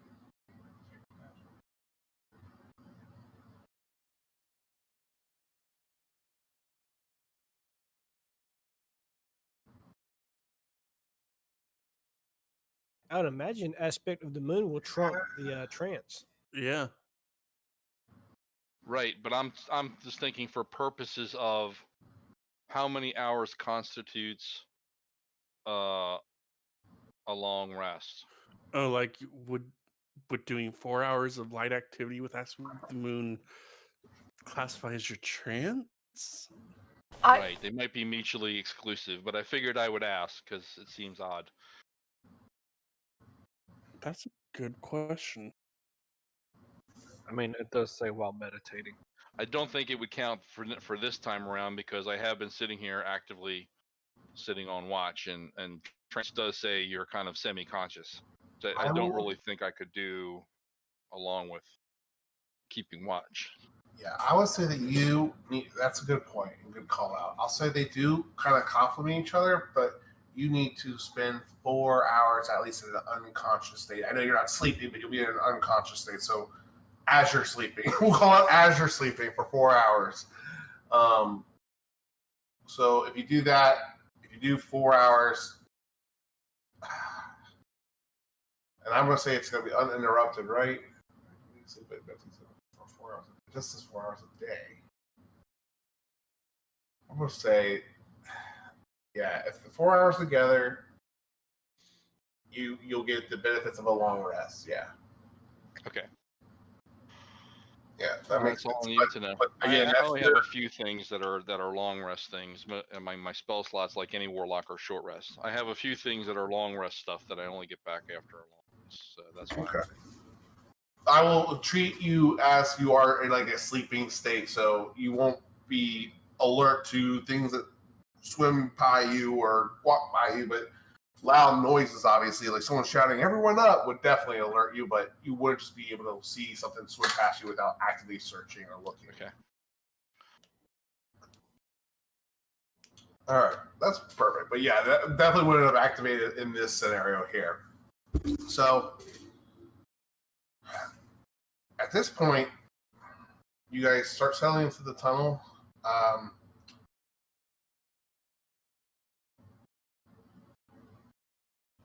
I'll take first watch if we're gonna do watches. Okay. I think we were already past that point. We'd already been here like 3-4 hours. He said by the time. Yeah, but you guys have been actively doing stuff too, going into other tunnels. Not all of you have been resting. So I'll say you guys collectively have accrued at least two hours of rest. All right.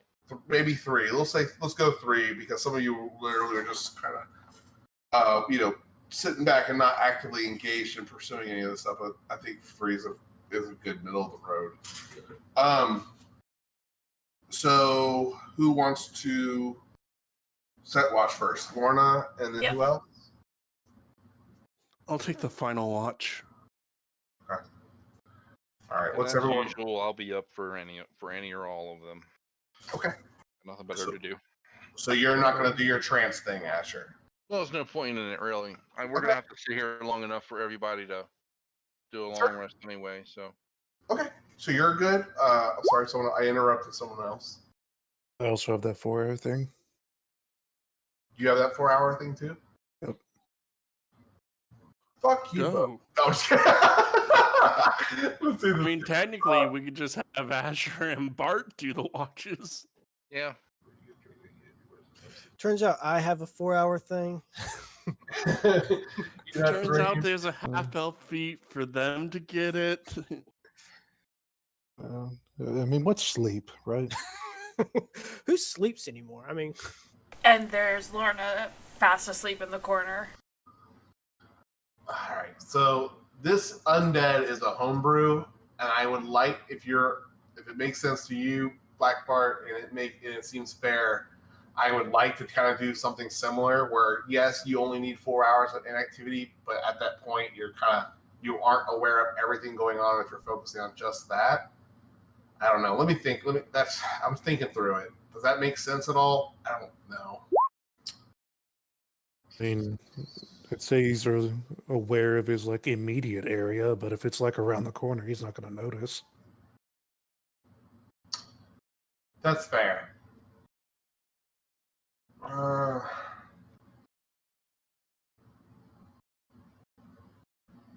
So, like, if there's an assassin just like tiptoeing through and he's right up next to somebody in the camp, then yeah, Bart's gonna notice. But if that assassin is like around the corner and waiting, like Bart can't just pull a perception check and I hear him there.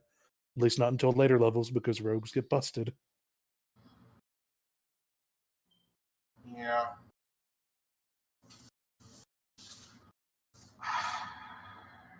I just don't. I guess if something was actively walking, I just don't want this to turn into something that gets abused. Where like, all right, well, I'm sitting on the seat, pointing outward, and I'm gonna just be looking at everything. Whereas you would probably just sit down and kind of recollect yourself momentarily. I think a good compromise might be if you just say, okay, you would still have your passive. You know what I mean? As opposed I like to that. I you like can't that. really sit there and make active perception rolls while you're in a semi-conscious state. Yeah, that makes sense. Is that cool with you, Bart? That's fine. Okay. I want to do something that it's fair, but I also don't want to like. I have 3 characters in our party that don't have to sleep at all, and just Well, everything. we really don't want to be killed in our sleep, so No, I hear you, and that's fine. So I'm just trying to find the middle of the road. So that works for me. But who's up first? Me. Lorna and I guess Bart is kind of in a sentient state for the first. And few I'm hours. just up. I'm just up. The Okay, whole so time. it's Lorna, Asher are up. Is everyone else sleeping then, or trying to go to sleep? Josel, Faye, and Yep. Harness. My first hour, I do meditate with the Black Orb. Okay, hold on. Don't meditate yet. Hold up. Bart, what are you doing? I'm sorry, not Bart. Faye, Joseph, what are you doing, sir? I'm sorry. He is unconscious. He's going to sleep. Okay. Yeah. What are you guys wearing while you're sleeping? Are you wearing your armor? Or what did you guys do? That is true.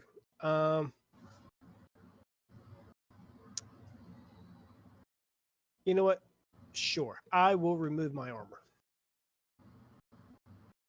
Faye, you don't really do you wear armor? I don't think so. But what are you unequipping?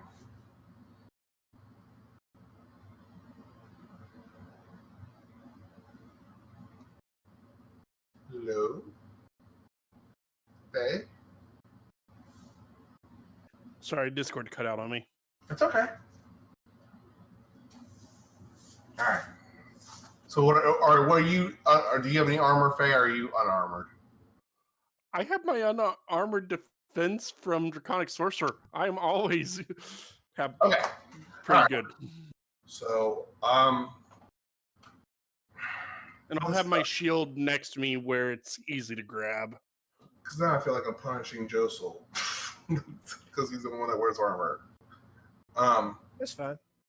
All right. Well, I apologize for that, Howard. I don't feel like that's right, but you know what? And I'll say this, Josel. So, because I don't feel like that's right. As you start to all prepare yourselves to settle in, it's been a while since those scrags and priestess continued further towards the outpost you came from. And just as you start to unbelt and unsnap and get things ready to take off, you, Azure, Lorna, and even the others who are just kind of settling in, you can hear something. There's no one trying to like take their time, be stealthy. You guys hear commotion coming from the tunnel that you guys were leaving the outpost for. It doesn't take long before you see the 2 scrags and the priest and a couple champions rapidly swimming the other way with a fairly good pace. Wait, from where? They're coming from the outposts that you guys originally came from. Is it the same ones that went back that way earlier, or different? It looks like the scrags and the priest look familiar. Their party didn't follow them. They're checking them out, seeing what's taking so long. Yeah, well, they're going to see body parts floating around there. and a torch. Yeah, another torch. This is going to become a legend among Sahagin. Beware the torch. Well, they're rapidly coming down the tunnel, and you hear they've already recognized the fire coming out of the tunnel again, and the priestess shouts at the others and something in Sahagin, but it's biting and it stings in its delivery. And they all, even though they all kind of address it with their eyes for a moment, whatever the priestess has said to them has them swimming at a breakneck speed, and they're just dashing through this tunnel back to the main outpost. Oh, they're avoiding this whole thing. Oh, okay. You scared them. You do not see any slaves with them. Before they came with slaves and those that were shackled, they're traveling just with Sahagin and those two scrags, and they are hoofing it. They're fleeing from something. I mean, they just came from. You the can outpost. make an insight check or People. perception check if you'd like. Yeah. Perception, please. Or I insight. thought they might be fleeing from our Oh. torch. No, something else. They are back at the camp. make an insight check, Lorna, with insight check. Okay. Ooh. Lorna, they are not fleeing. They are moving with purpose, and they are trying to get back to the main base as quickly as possible. But they are not fleeing. Okay. I don't think we have to worry about them, you guys. It doesn't seem like they're running from something. I don't really see anything. I rolled a 24 on perception, but I just rolled to the GM by mistake. I'm sorry, I couldn't hear you over the crinkling of a plastic water bottle. I apologize. No, I was just letting the guys know I rolled it to GM by mistake. Oh, gotcha. That's cool. And that, no, I did not roll low, and that it's all good. You're fine. So yeah, they are moving with purpose. You hear them speaking in Sahagin.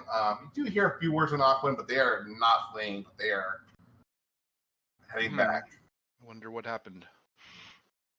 I mean, they're coming from the camp that we just killed everybody in. Like, Oh, fuck. they got there, and there should be people there, but there's nobody. Yep. So where's the prisoners? Maybe in the tent that they kept the other prisoners at? And then who's watching them? I mean, if they're chained up, there's a good You don't chance leave that prisoners unwatched.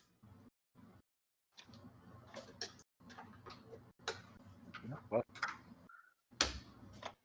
Something who happened. knows? It's possible that they probably killed them. Potentially. Well, one or two scrags, Sahagin priestess or two, are not worth the effort. Not when we're Just trying to get Flotsam. Stick to the plan. Sorry. We're great at sticking to plans, you guys. We're the best at sticking to plans. Oh, yeah. Anywho. Shall we try and do a long rest then?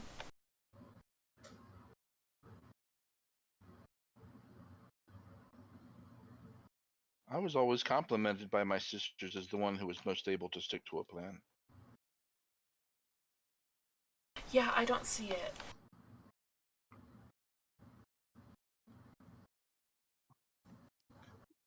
Let's get our rest, and I will say maybe keep an eye on where they headed towards the main camp. See if they bring more this way. Yeah, we'll watch out for it. I mean, it's possible they might be putting the camp on high alert.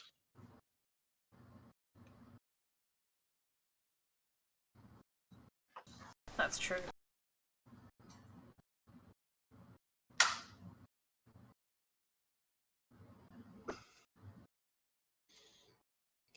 Okay, long rest.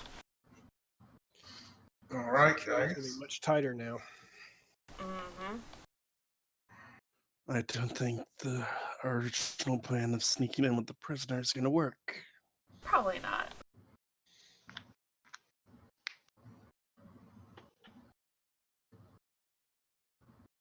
So, did you need perception checks from us?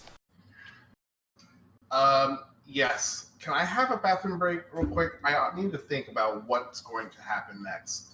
Okay. Okay. Because, yeah, I just need to think real quick. I'm Okay. sorry. Give me like 5 minutes. Is that cool, everyone? Yep. Yep. Yeah, go ahead. So what we're gonna do is we're not gonna take a long rest. We're just gonna run out. Shout YOLO. Yeah. I don't think he was Jenga! I don't think he was counting on us letting those ones run. Probably not. Well, I mean, but why chase them? They're small potatoes. But those Yeah. small potatoes will become big potatoes later on. Well, but there's Yeah. 100 more where they came from. They're gonna run back and give a signal, and it's like, okay.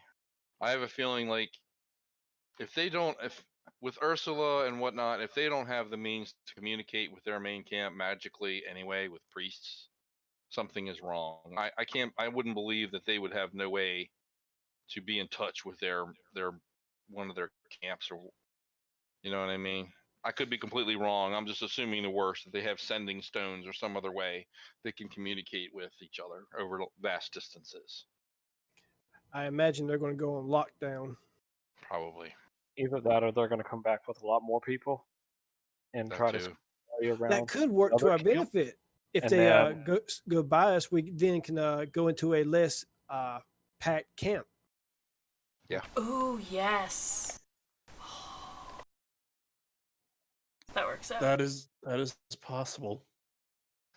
I just want a damn long rest.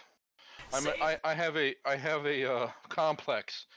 My game that I play on Sundays, DM's using the alternate rules, where a long rest or a short rest is 8 hours, a long rest is a week, Gritty realism. Oh. Yeah. and it makes it really hard, especially because like I'm playing a druid, and we've had no opportunity to rest. My spells are all but gone. It takes me an entire week. And I bitched about it a little bit because I was like, it's like if you want the pacing of the campaign to be faster, that's fine. I'm good with that. But then, we've got to have the opportunity, because otherwise, I think at the moment, I got messed up. I got ambushed when I was outside of camp, and then now I had to use my hit dice, so those are gone. I have like one spell slot left. No end in sight of getting any of my spells back anytime soon. So it's like my sole contribution to the party is I can change into a wild shape.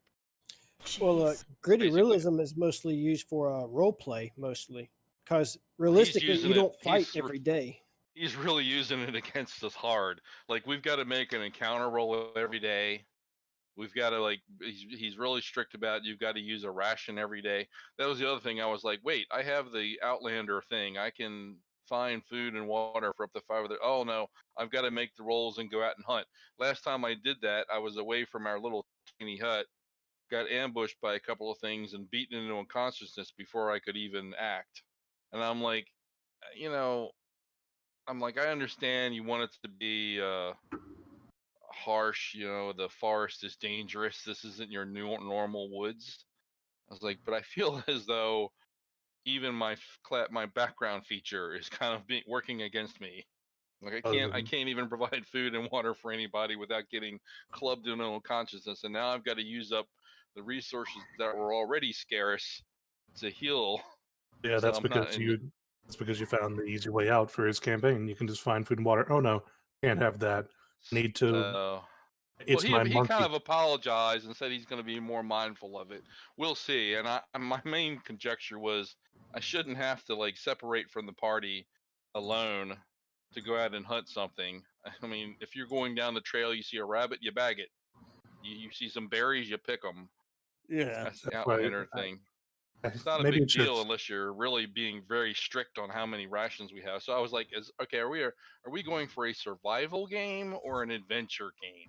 Because it feels like a survival game. It seems like it's probably. Sorry, it's probably just my monkey brain, but I hate gritty realism so much. For me, it doesn't induce RP. It's there to waste time. It sounds like that GM of your Sunday game is kind of going for an old school type of feel. Maybe. And like the party prior to me getting there was probably okay with it because you had a fighter, you had a wizard who could use their arcane recovery and get spells back. You had a rogue, and like the only person that would ever be an issue for was the cleric.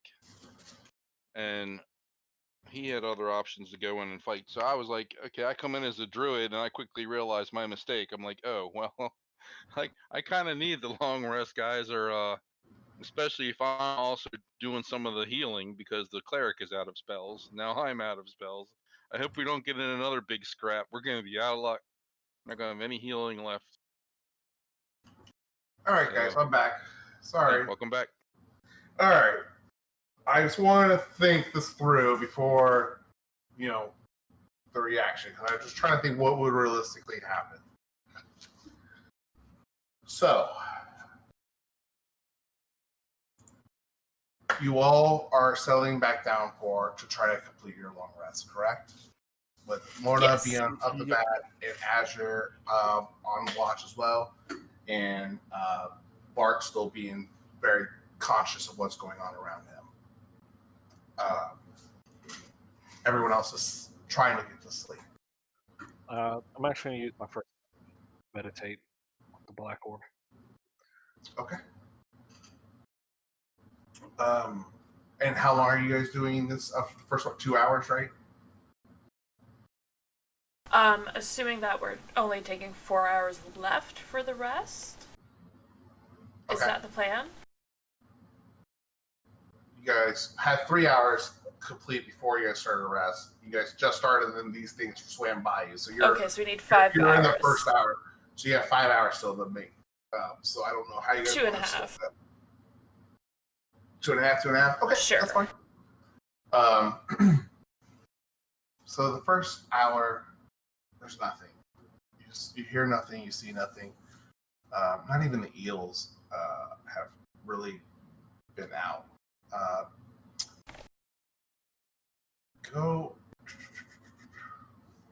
It's been fairly uneventful.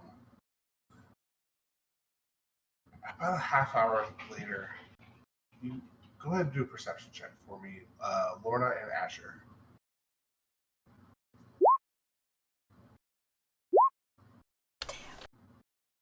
No, that's fine. The both of you hear what you both believe to hear very faint, very, very far away, coming from the direction that you guys were heading. So not from the outpost, but to the major camp that you guys were heading towards. You hear, or you're not certain. It's very faint, but you feel like you heard a scream. It's you can't tell for sure. And as you try to focus in on it and try to make out sense of it, several minutes pass by.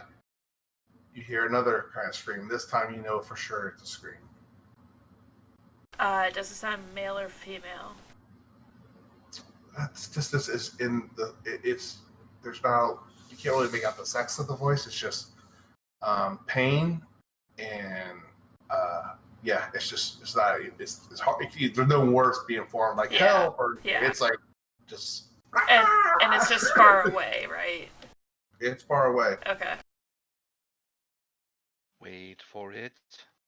The sea is the sea. Things die all the time. Just wait and see. I'm not in a rush to go in and get killed. 20 minutes, or I'm sorry, not 20 minutes. Wow. 5 more minutes go by. You hear the same scream, and now you're starting to hear some words that are trying to be formed, but at this distance, it's too close. It's still too hard to kind of make shape of what they are. But some of them are, or most of them are just like agony and painful screams. What language? Again, the agony ones they're not words, they're just reaction to pain. But the ones that are starting to form words, the ones that you guys are listening to, some of them are spoken in Aquan. But the words that you're kind of hearing here and there, like it's just basically you can't hear the words yet at this distance, really. You let me die, you bastards. All right, so And so they get closer and closer, and at this point, I'm highly suspicious.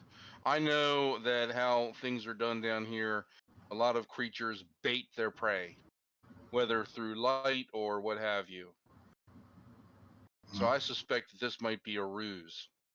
so you guys are looking down the tunnel at where these noises are coming from, and after just a little bit longer of training your ears and looking in the distance to try to make out what has been coming your way, you see. What's your range of vision, Lorna?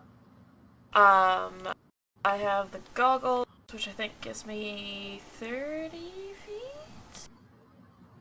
Ooh, okay, well, you will actually not be able to see any of Goggles this. of night? Yeah. Kind of goggle. I'm just looking Goggles them up. give me 60. Even beyond 60 that range, feet.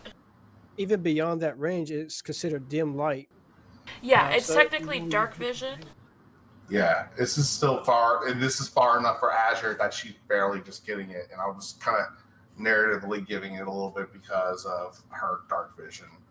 Do you have, okay, so you will not be able to see this. So before I continue on for what Azure sees, is there anything that either of you want to do with the information I've given so far?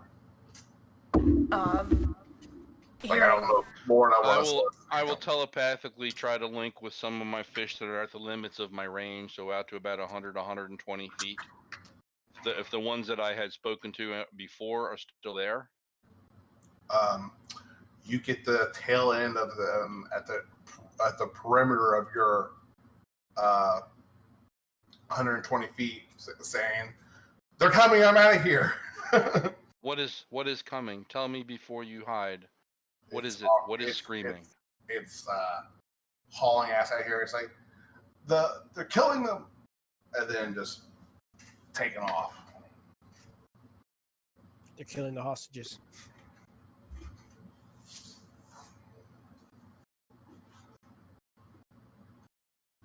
Yep. We. And now you see.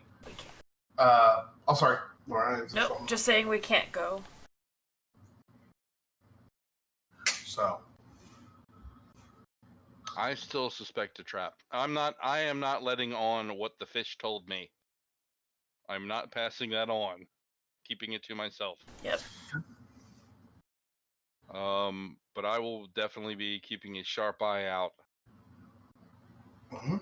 And just kind of holding back a cautionary hand in case it looks like Lorna's gonna rush out and save somebody. Be like, you won't be able to stop her. But she's not going anywhere. Alright, guys. So you will have to forgive me with this information as I don't have a map for this. I don't know why I don't know where my tunnel map is. Actually, if you mind, let me see. I think I did save an image here real quick. Dropbox, where you at? RPG maps. As the party stubbornly refuses to leave their hole, no matter what. No, actually, I'm kind of happy this is happening to an extent. I don't have any kind of water tunnel maps. Okay, this is awful. Sorry, guys. I was trying to give you guys better maps, but I don't think I'm going to be able to get this exactly 140 feet across because it's hard with everyone's token art. And I just want to kind of place these out. I'm not going to put you on there until something happens too. So, after a few moments, you hear the screams approaching. You hear this too, Laura. They just start getting more regular and frequent. And you will see appear first, moving at a fairly decent speed, is a scrag appear first. Afterwards, you'll see a champion behind Sahagin behind him. Afterwards, you'll see, another Sahagin behind that one, dressed differently, with different. Just double checking. Different type of, not wielding a trident, but some other type of weapon, some kind of blade of some sort. And he's got it drawn. You see another Sahagin appear, and then you see a large 4-armed Sahagin appear. This one, two of its forehands, pulling these chains, yanking them to follow him. Afterward, you see 2 merfolk appear, 4 merfolk appear, 6 merfolk appear. You see some more Sahagins appear. You see 10 up. Now you're up to 14 merfolk appear. Another 2 Sahagins appear along those. Eventually, you also see a priest, and then you count roughly 20 Sahagin, 20 merfolk chained together in between all these Sahagin, a priestess, and this large, large barren 4-armed Sahagin between the 2 of them. The one Sahagin points. The one priestess points at the ever-burning torch, and the rest of the Sahagin are all kind of forming almost a perimeter around the merfolk. And at this point, how are the merfolk? Are they restrained, or how are they? They're chained together. The barons are kind of pulling them forward, and the one in the baron in the back is basically just keeping them. What was the screaming? Well, you're not sure. These are very much so just kind of crying, if they are such a thing as tears underwater, and they're just completely trembling and terrified before you. Sorry, let me do this. I feel like the best way is to kind of give you a layout of where everyone is, so then you guys can make better decisions or decide to tell me what you want to do. Again, I'm sorry I did not plan this tunnel map like I should have.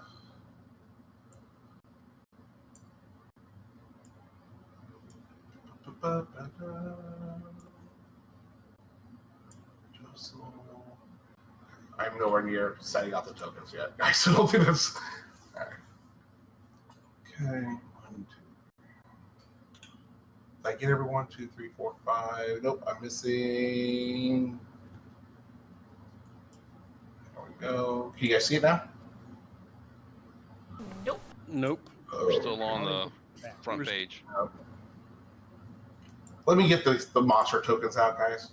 And then that way I can just reveal it all at once to you. No worries. Take your time. I thought. Real quick, would I have done an hour of meditation since I started? Yeah. Mm-hmm. Here's a stupid question, but it's going to be relevant possibly. What is their distance above the seafloor?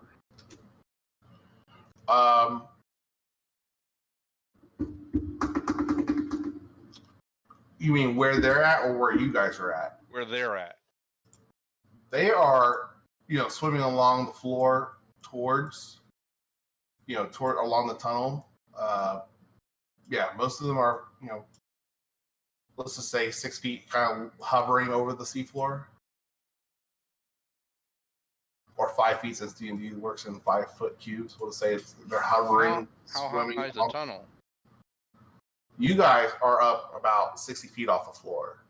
Yeah. And it's 120 or 140 feet, across the way from the other tunnel where your ever-burning torch is at. And all this information is why I'm trying to put a map for you guys. Shit. I'm trying to make sure I said. But in the tunnel where they're at, how high is it?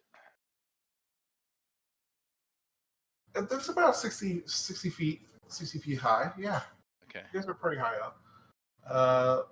Let's see, Sahara there. Sorry, there. Okay.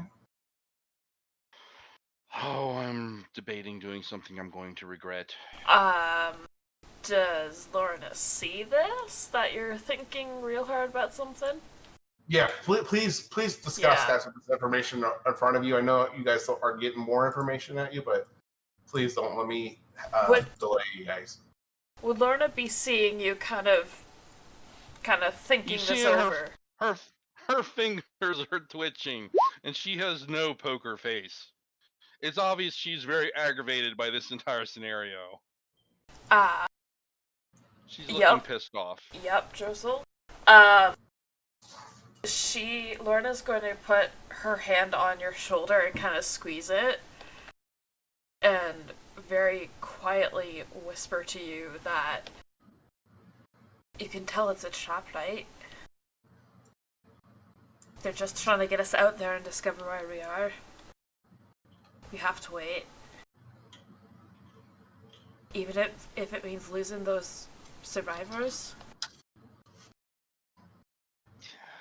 I think we're going to have a fight on our hands anyway. Aye.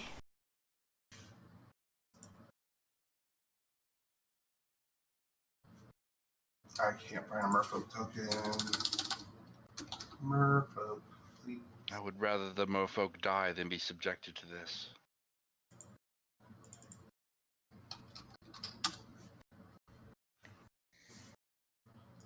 Alright, I gotta pull this. If they start saying that we'll kill off the prisoners if we don't come out, do you wake the others and go in for a fight?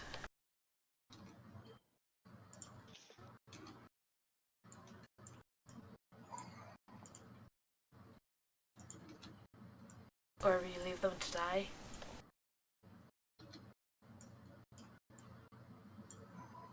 She gives a curt nod. You're not sure if she's completely convinced. I'm like steadfastly watching this debacle as it happens, but I'm not doing anything yet. Okay. I'm not going to put 20 merfolk tokens on here, guys, because I'm already taking too much of your time, so I appreciate your patience. Let me skip this guy. How do I get your cards over there? Let's see here. Fuck, this is such a tough decision.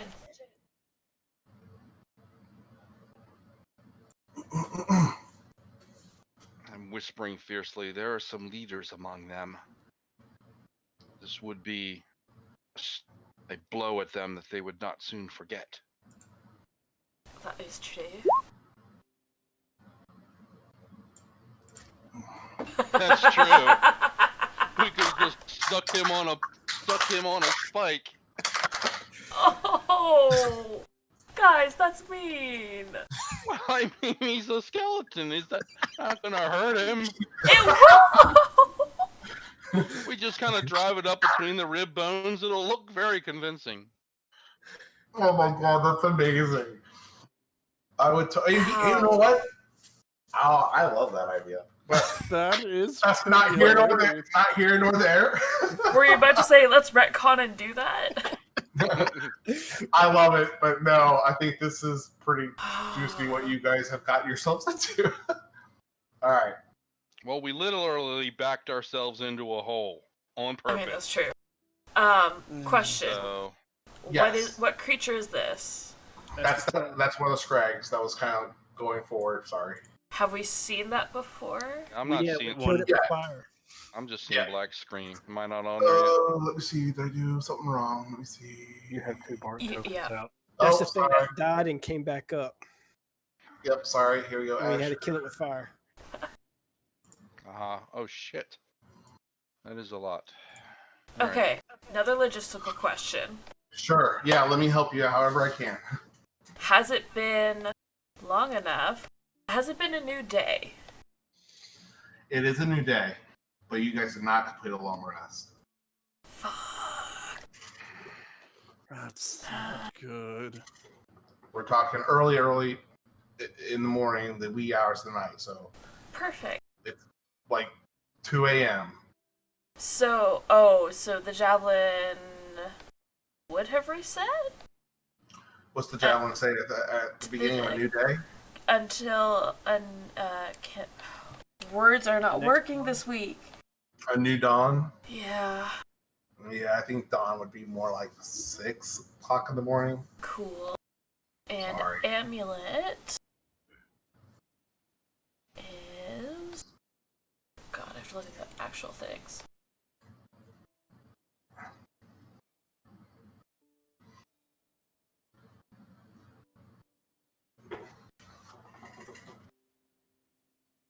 What's per day the amulet works? The amulet would have reset?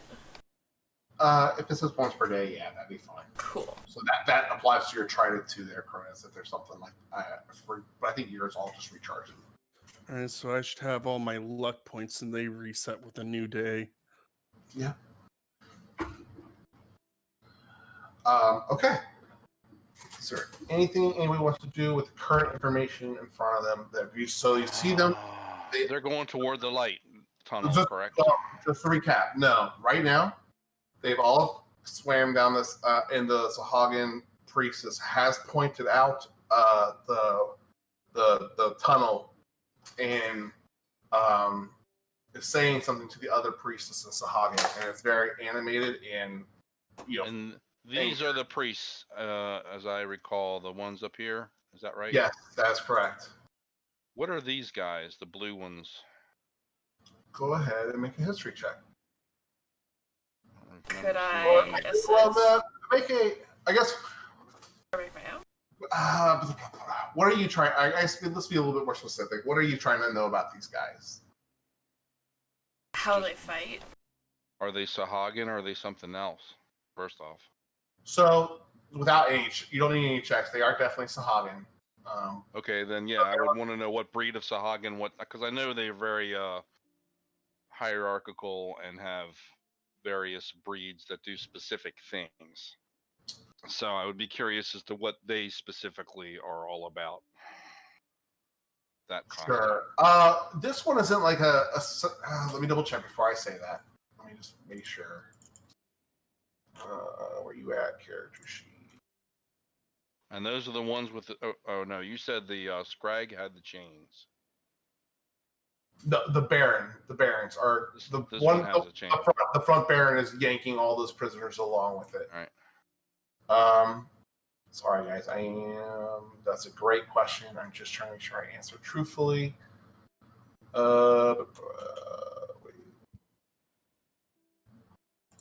All right. I think this is how I interpret or how I imagine them. So this is how that kind of works. The blue ones are definitely Sahagin.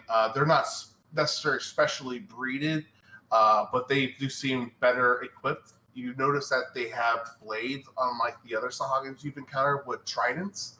You also notice that they seem to be wearing much more hardened armor with. It just seems a little bit more heavy. It's heavier armor than the other Sahagins that you have fought before. But they seem to not be a completely different race. Unlike some of the other ones you fought that have like the ability to eliminate light or do damage to extra like structures and stuff. Those you've seen and heard of.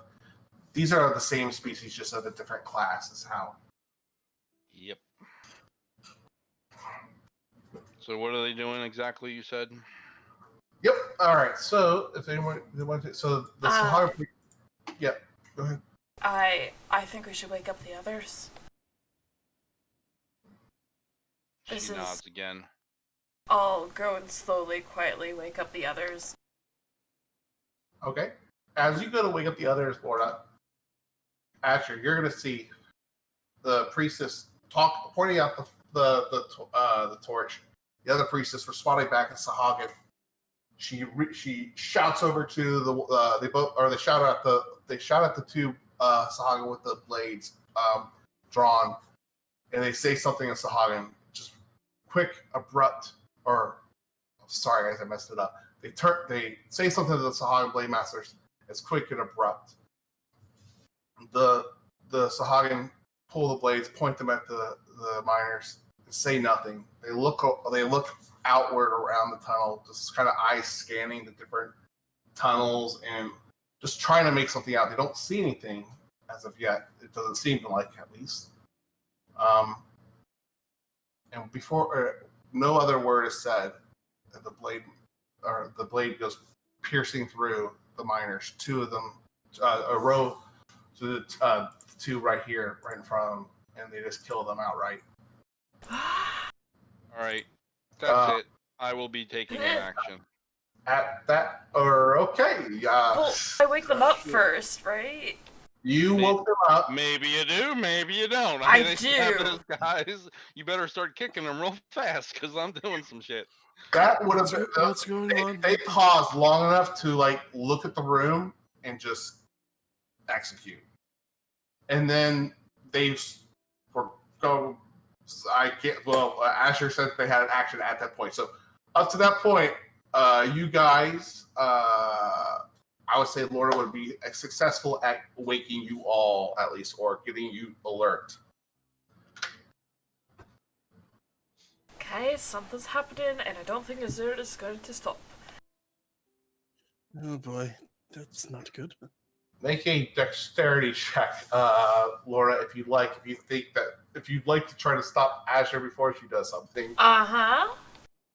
Or no, I guess this would be just straight up initiative. Let's go ahead and go straight into initiative. Everyone's awake. And if you go before Azure, you may be able to stop or do something. Okay. So right now, I just want Azure from the players. Because I don't want to roll initiative for all these other people. Come on! I am only this is only between Asher and Lorna right now, so I know everyone else has different initiative orders. Can you put the undead one on the field real quick? Oh, yes. It's on the field. I see it. Well, I can see nothing now because I don't think we ever put dark vision on it. Yes, let me setting each. Let's see. Working on it. 18 is your AC, right? 17, I think. I don't know what your. Oh, wait, that's the wrong size. Working on it. Dynamic lighting. Night vision. I'm sorry, 120 or 60 feet night vision? 60. Thank you. Save changes. Open this character sheet up. Edit. You select save changes. Okay, I really hope I got that fixed for you now, Bart. So yeah, I think because Lorna was getting you guys up, you're coming to. I'll give you a free action, Cronus, but you couldn't do anything physically to stop Azure at this point. You could probably come to see Azure's about to snap, and I'll give you a simple free action. As long as it's not too complicated. Me? No, Oh. you Azure beat your initiative, but I think if you have technically woken everyone up, they won't have an action like I would have allowed you to try to grapple Azure. They're just basically sitting up and they see something like, wait, they could possibly get a word out, possibly. I'm gonna pull up the trident and hold it. Kind of like this, start standing up. That's probably about all I'll do. Okay. All right. Faye, what would you like to do with a simple free action? I'm just gonna get up and grab my shield. Okay. So, Asher, what would you like to do as you see the blade mass or the blade pierce through those some of those merfolk, and the priestess seem to be moving and about to respond, but 2, 3. I'm counting squares here. doesn't. It's 50 feet across. I guess that's right. Okay. Includes the yellow area.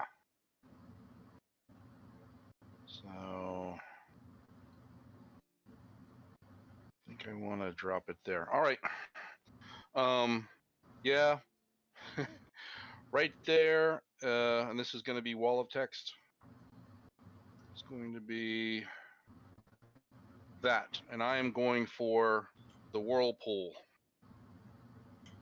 dragging it up from as far down as it can possibly be to the seafloor, so that the top is as wide as I can get it.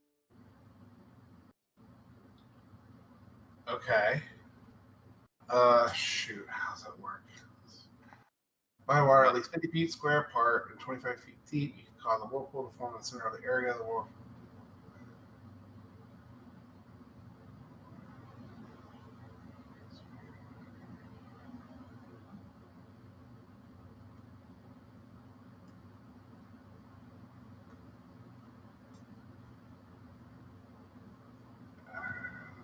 So I'm just gonna say it's a vortex that just shoots straight up. It doesn't get bigger or like wider the higher up it goes, right? It's a whirlpool.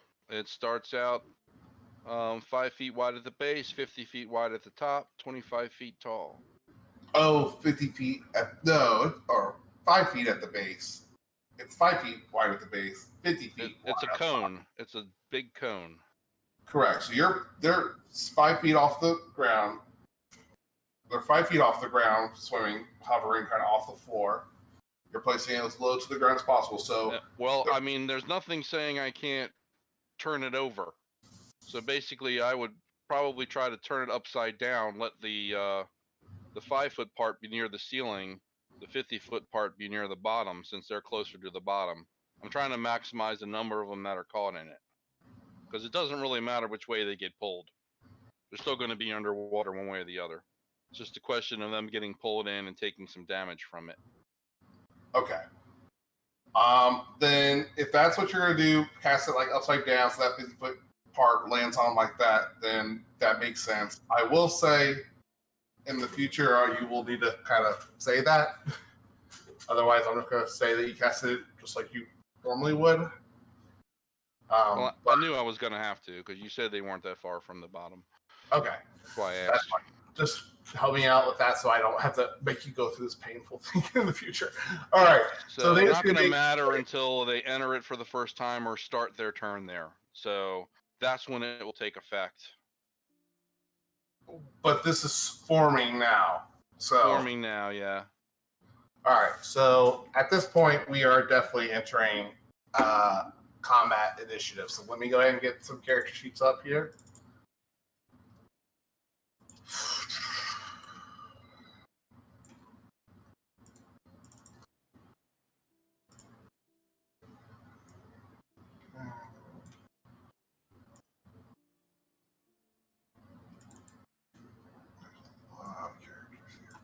I'm getting merfolk too, but I don't care, because I'd rather they die than be slaves and killed it with their will.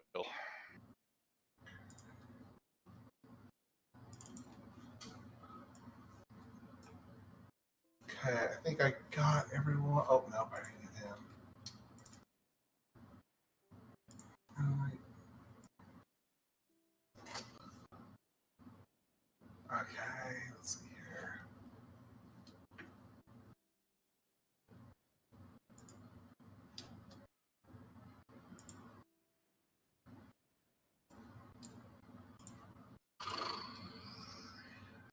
I got everyone now. All right.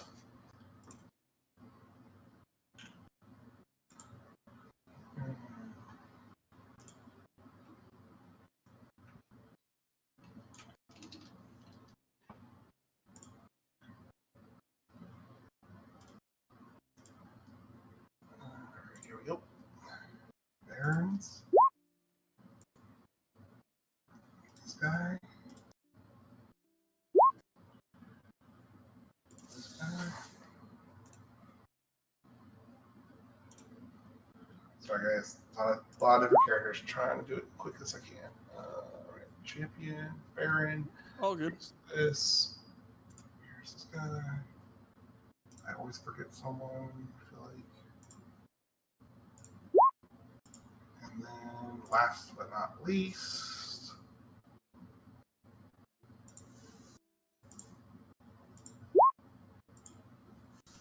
Okay.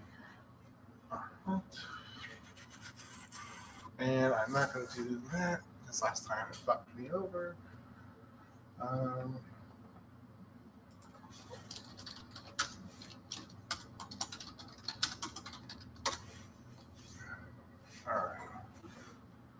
Hopefully that works.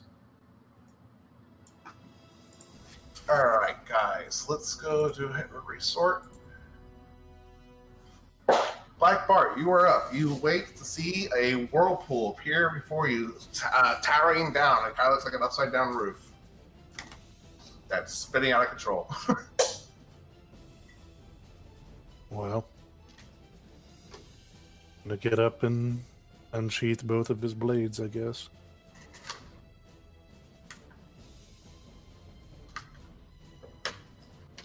Guess take a look around and see the numbers we're looking at here. And that's a lot. I don't know. I guess I'll just wait for them. I'll have my turn. Okay.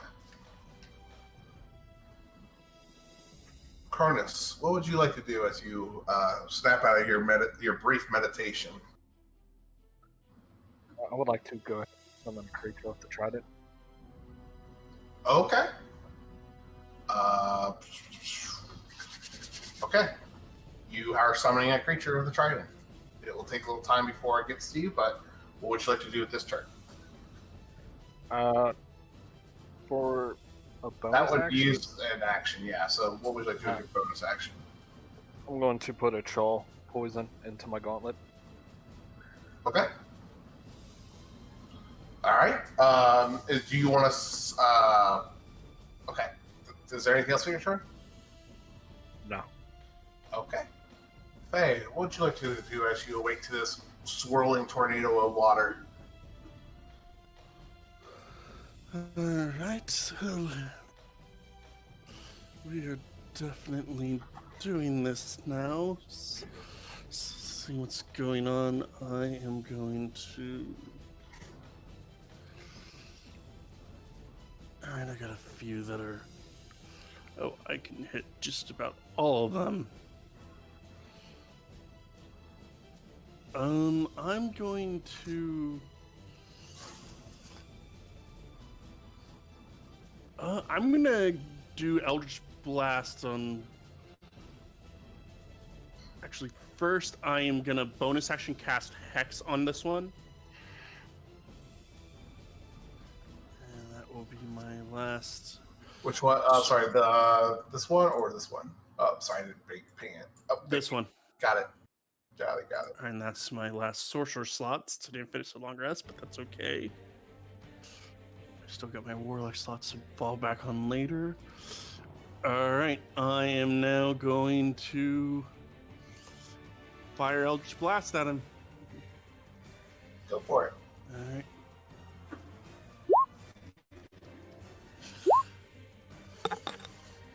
Alright.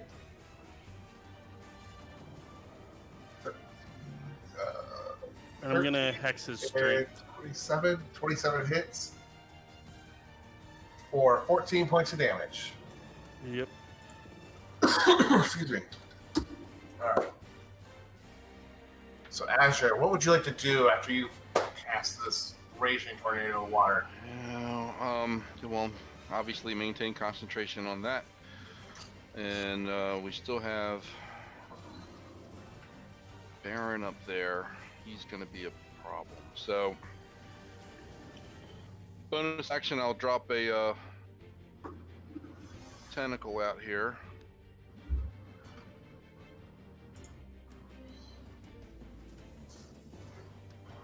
And let me see. Wait, what's my range on that? Not much.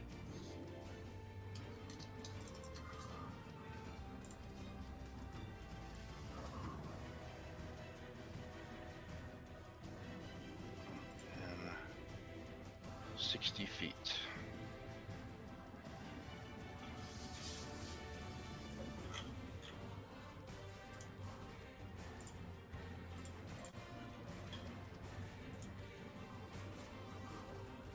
over by that guy, and it'll take a slap at him. Okay.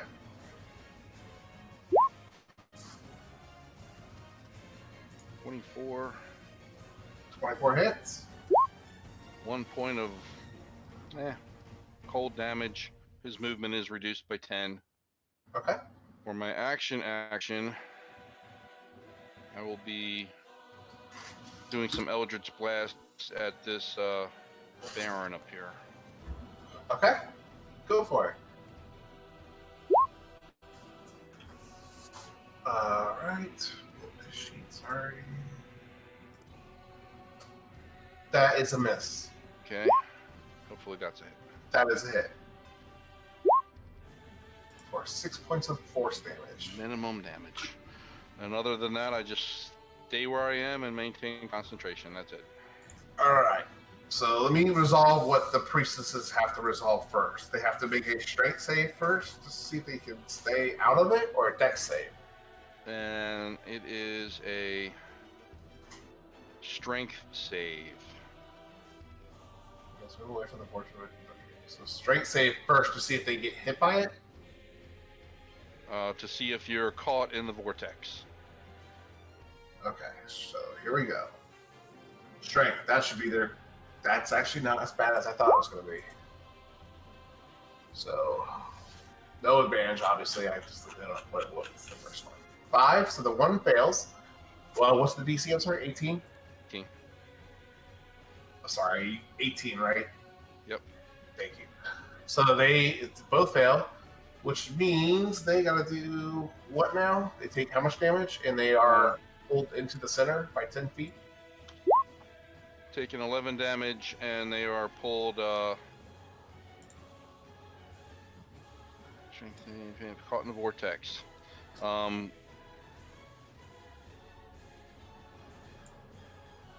Pulled 10 feet toward the middle. Okay. All right, they do so. Do they go upwards, like towards the center, like to the roof of it, or do they just get stuck in the middle? Just toward the middle of it. Okay. It doesn't say that they're pulled down and in, which would make sense if they are, but it doesn't say that. Okay. So I guess they just go to the middle. So they take the damage, but they can still do stuff right now, correct?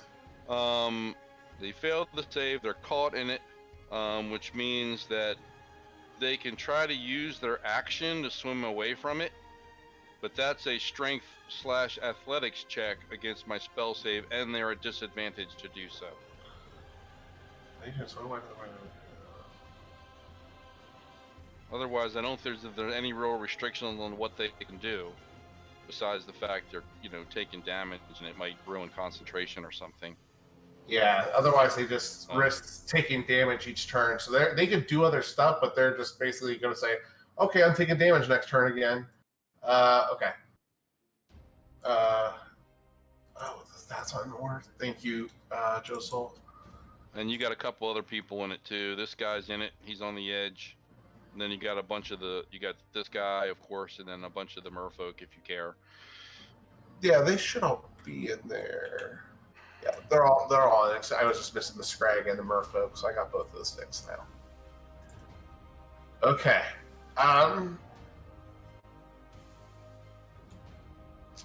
think they would try to get the fuck out of the water. So this one's going to make it's an athletics check. So athletics or strength. So it's not proficient in athletics. So strength it is. Yep. That's 18 to break out. So that one fails.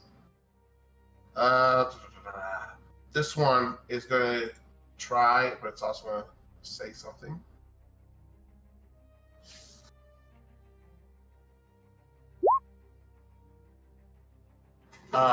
It's going to shout something, and it's a Hagen, and then in very clear Aquan say with a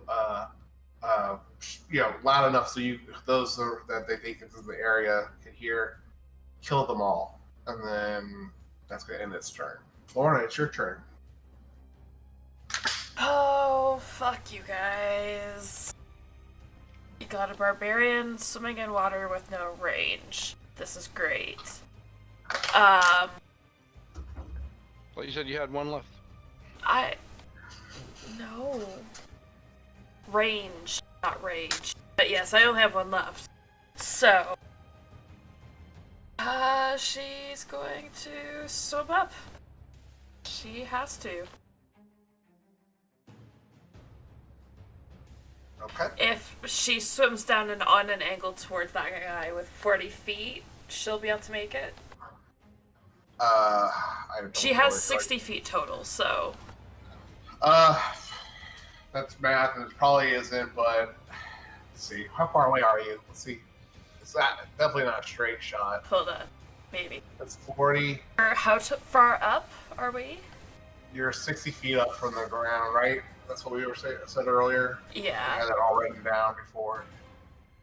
I would say, realistically, you might get here at a downward angle. If. Maybe here. Just shy. You're not going to be able to reach them all the way, I don't think. Oh, you guys. It's just not. I'm sorry. 60 feet straight down alone. You know what I mean? I'm not trying to do crazy, tricky math, but that's fine. it's like only 15 feet. I think you might have to lose almost like double each kind of square, almost double movement.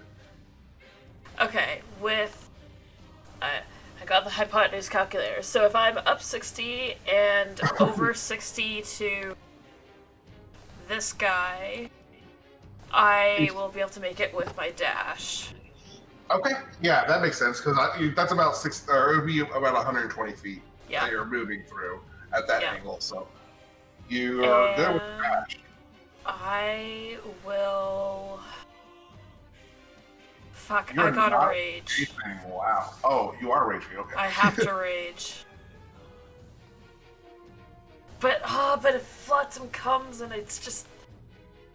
No, I'll hold off for now. I'm not gonna rage this turn. Okie dokie. Alright. After the Eldritch Blasts have come out of there, they've kind of given him some bearing.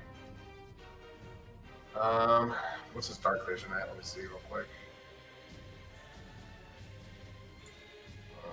Where are you at? 90 feet. So I won't say it knows where you guys are coming, but it still doesn't know exactly where you're at because of the distance. So it's going to use its. Excuse me, guys. Don't mean to keep burping in your ears. It's going to be 100 feet. Dash. It's going to use all its probably moving for the same reason, going up and towards you, not really knowing. It's obviously going to avoid the tornado of death. And that's about all its movement it's going to be able to do. But at this point, it does see you guys. It had to use all its movement to get that far, though. Let's bring this to Sahagin Baron. All right. Let's see. So this Sahagin is going to immediately drop the chains as soon as the tornado starts yanking it out of his hands and starts pulling at the merfolk stuck into it. He didn't want to hold on to it? Well, why? You guys are doing doing the hard work for him. And he sees he feels where the Eldritch Blast come from, and he immediately just releases this roar and starts swimming up towards you guys as fast as it can. It can move. It's going to get to about same deal.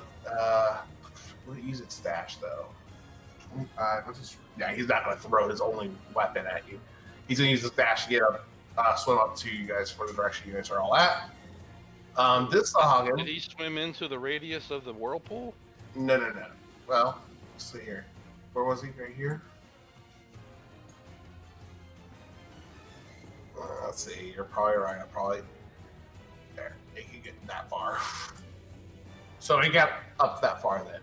This one, though, has a red-headed person that was screaming at him, and he's going to immediately attack. So here you go, Lorna. It's going to be 1 with his bite and 2 with his trident. Nope. All right. So he bites at you and swings, and you, using your momentum to get down there, you are able to quickly evade him. And it's his turn. That brings us to this guy's turn. He,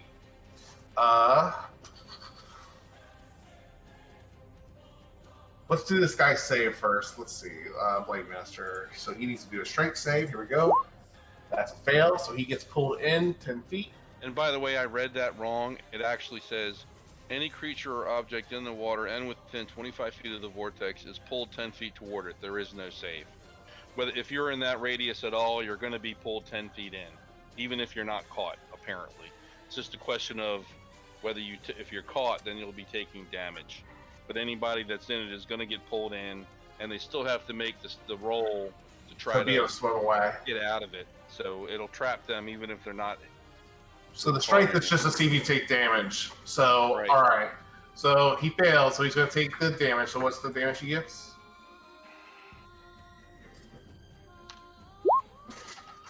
All right, 6 points of damage. Okay. He's going to use his. He's going to try to make an attempt to swim out of it. Right. All right. So 23. He's at disadvantage. Why is he at disadvantage? That's what the spell says. The roll to try to get out is a disadvantage. Oh, I don't like that spell. Okay, I'm guessing it has to do with because the current of the wait. whirlpool. Let me double check again. Mars and whirlpool. Okay. When you enter it, make the save. He said he failed the save, so yeah. If he failed the save, then he's caught in it. He is because if you're caught in it, you can use your action try to swim away, but has disadvantage on the check to do so. So that's the other thing. If you're caught in it, you're disadvantaged to make the check to get out. I see it. Okay, all right, good to know. Just keep me honest on that, and just be like, yes, silent. We went through this last time. Sorry, it's a lot. It's a lot to read in that spell. So No, that's fine. This guy is aware of what's going on as well, and he's gonna swim up where the blasts are coming from, and he's gonna use his full turn to dash and everything to get up that close. his movement was reduced by 10 feet. Remember, because of the tentacle. Oh, there we go. Thank you. And then that's going to end his turn to get that far. Which brings us to these guys. Let's go ahead and tell this guy who's failing or got to do the strength check. Strength. That's a fail. That's the only one in there. He is going to go ahead and tell me how much damage he takes. 13. 10 feet. All right, 13 points of damage, which then brings us to the other ones. This guy is going to swim down. He's got how much movement? 40 feet. So he's going to actually swim down here and meet up with his partner. And he's going to make an attack at you, Lorna. This is with Okay. spear, with or one. Let's see. 3 attacks with a spear, or 1 attack with his bite, and 2 with his claw. So these are 3 spear attacks at you. 21. 21 will hit. Yep. Okay, and that will be 4 points of damage. Okay. And just so for your reference, they have that blood thing, so they have that advantage thing, just so when that comes up. The next one is that champion. It's going to use its full movement to get to where no. Can another creature try to help someone get out of the whirlpool? No, not really. Not without going inside of it, really. Okay. It's actually going to move this way, use its dash to come over here. That's going to, I think, end his turn, bringing us to Josol. What would you like to do, sir? All right, I'm going to Ray of Frost this guy and this guy. I want an action surge. All right. This guy? No, this guy and this guy. Okay, thank you. Okay, All right, I want to go for this one first. go for it. Biggins. Okay, I'm assuming that hits. 20 hits. Takes 6 cold damage and his speed is reduced by 10. Okay, So action surge and shoot the troll now. It's just for one turn, right? Yeah. Okay, go ahead. I missed the troll. What's the... Oh, yeah, that's the miss. Sorry. Anything else with your turn? I'm going to step back Okay. because I do not have my armor on. Feel free to move your token back into behind that line, and I'll just use that as a gauge. Where are we at here, Merfolk? Merfolk. Does this go really, really bad for them? Watch them pass it. The only NPCs that pass it. All right. They're all getting pulled in 10 feet regardless. I didn't think it was going to go well for them. I figured they're going to die. All right, so I need you to go ahead and roll me to the damage.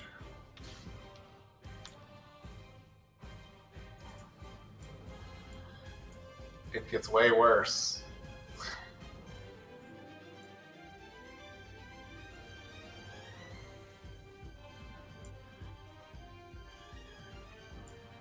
They're not pulled in. They're not in the They're chained together. Oh, fuck. Yeah, this is not going to go good for them. And there's like I said, there's 20 in there. I just didn't put tokens on for every merfolk. So there's about, at this point, 16 merfolk miners are being drowned in this whirlpool. Well, you know what? There's a silver lining in that they are all dragging in their chains, and that's going to be a real mess. That's probably going to make it harder for anybody else in there because now they're also having to go past flailing chains. I'll take that into consideration, but it's already at disadvantage, so there's not much more I can do. I know. I'm just saying. Go ahead, Black Bart. What would you like to do? Cunning action dash.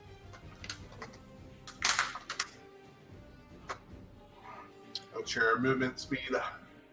Cunning action dash. So, oh, that back on there. So I guess I'm gonna go there. Sure. Is your swimming speed 50 feet? Oh, I'm using a dash action. Yeah, but because you're going downward and upward, we basically each square is basically 10 feet at that point, going down to the enemies. Okay, so I can just use my cunning action dash and then regular action dash as well, I suppose. Okay, yeah, that's perfectly fine.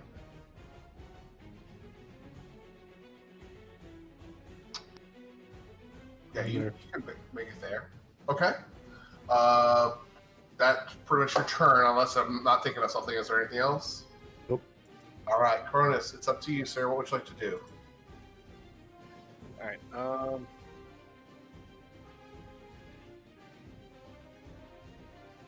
I'm going to shadow step to right here. It says 42 feet, but I can do 60.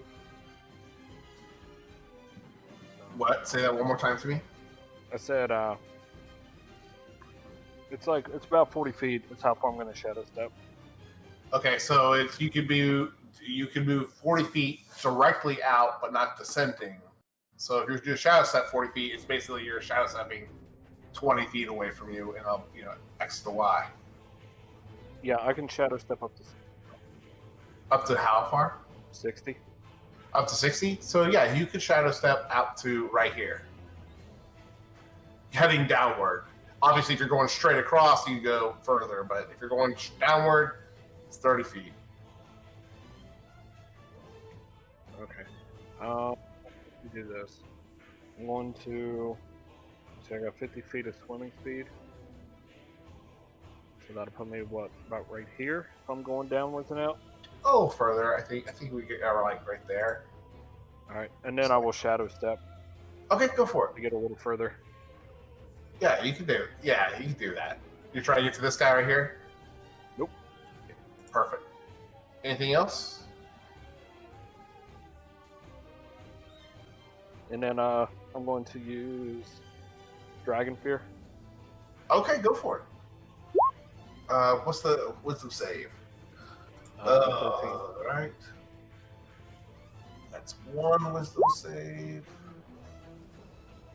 What's the range? Is it everyone there?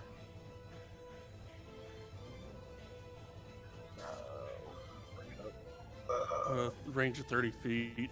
30. 30 feet. Yep, there. Good. All right. Wisdom, that one's passed. This one's going to be his too. That one passed. Let's go to the Baron. He's within 30 feet. Wisdom.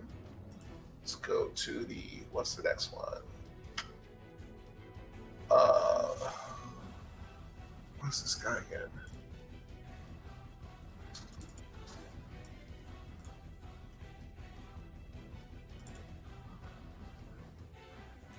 Okay. All right. So how many champions? 1, 2, 3, and they all. 2 of them succeeded, 1 of them failed. So this one that is hexed is also scared to death of Cronus. What's another? I'll just put this one on there for her. Scared. And wait, I didn't do the Baron? I thought I did the Baron too. Let's fix that guy.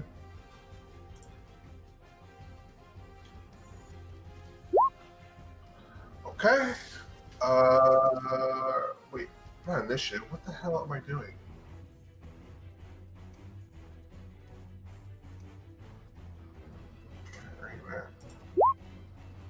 Alright, he fails too. He is terrified of Cronus as well. So while they can see Cronus, they are disadvantaged at making attacks, I think. Or is that just towards you, Cronus? If I'm with sight, it's a disadvantage on attack rolls. Okay, excellent. And also, what about this one? Oh, is he give? Oh, yep. Come on, fail. Well, he's swimming upwards, you're swimming downwards. So 20 is 30 feet. Is it spherical or? Let's say he's just outside of range. He's going up and you're going down. And if we're doing almost 10 feet per square, he's going to be right outside the cusp. All right. Anything else on your turn? Nope. Okay. Hey, what would you like to do? Before I go, I just realized something. Since we did not finish a long rest, Jeffrey goes away at the end of a long rest. So would Jeffrey still be with us or no? Is it at the end of a long rest or at the end of a day? Hold on. Let me pull that up for you. Curse Spectre. Until the end of my next long rest. Yeah, go ahead and bring out Jeffrey. Can he just run on your initiative for simplicity? Yeah, I was about to suggest that. Yeah, just go ahead and he pull would him have out. to. Yeah, I should have asked you last turn, so technically we skipped him, but I'll just say he was here just getting ready. I know. I'll do him first. And with his speed, even halved, I think he can just get up to here. Okay. All right, And so he's right up to him. Go for it. He's going to do a bad touch. Okay. Bad touchy. All right, 19. That is a miss. Okay, that's terrifying. Okay. Is there anything else? I'm gonna keep blasting this one. Okay. This one is okay. Go for it. 27. Another 14. 14. Okay. 27 hits. I'm so sorry. You know what? What was the damage done to the merfolk by the whirlpool too? I asked for it, but I never recorded it. I believe it was 7. 7. Okay. Several of them look to be in a bloody mess. Is that it, Faye? I'm gonna move slightly back as well. Okay. I'll say that you guys are fully covered as you guys step away from the entrance of the tunnel. At least at this point until they either come closer to the tunnel, obviously the opening. Anything else? Just hoping Jeffrey is a good sacrifice. Excellent. Okay, Azure, what would you like to do? All right, bonus action. Tentacle's gonna slip down there and slap that guy. He is swimming upwards towards you, so you probably couldn't reach him with that tentacle. Okay. What's the distance he can do? 5 I or, can move or it 50? 30 feet. But I'm saying, like, it can only has a 10-foot reach, I think. So they're too high up for him to slap at them. Okay. Yeah. Yeah, it does have a 10-foot reach. So. All right, then I can get it on this guy though. Oh.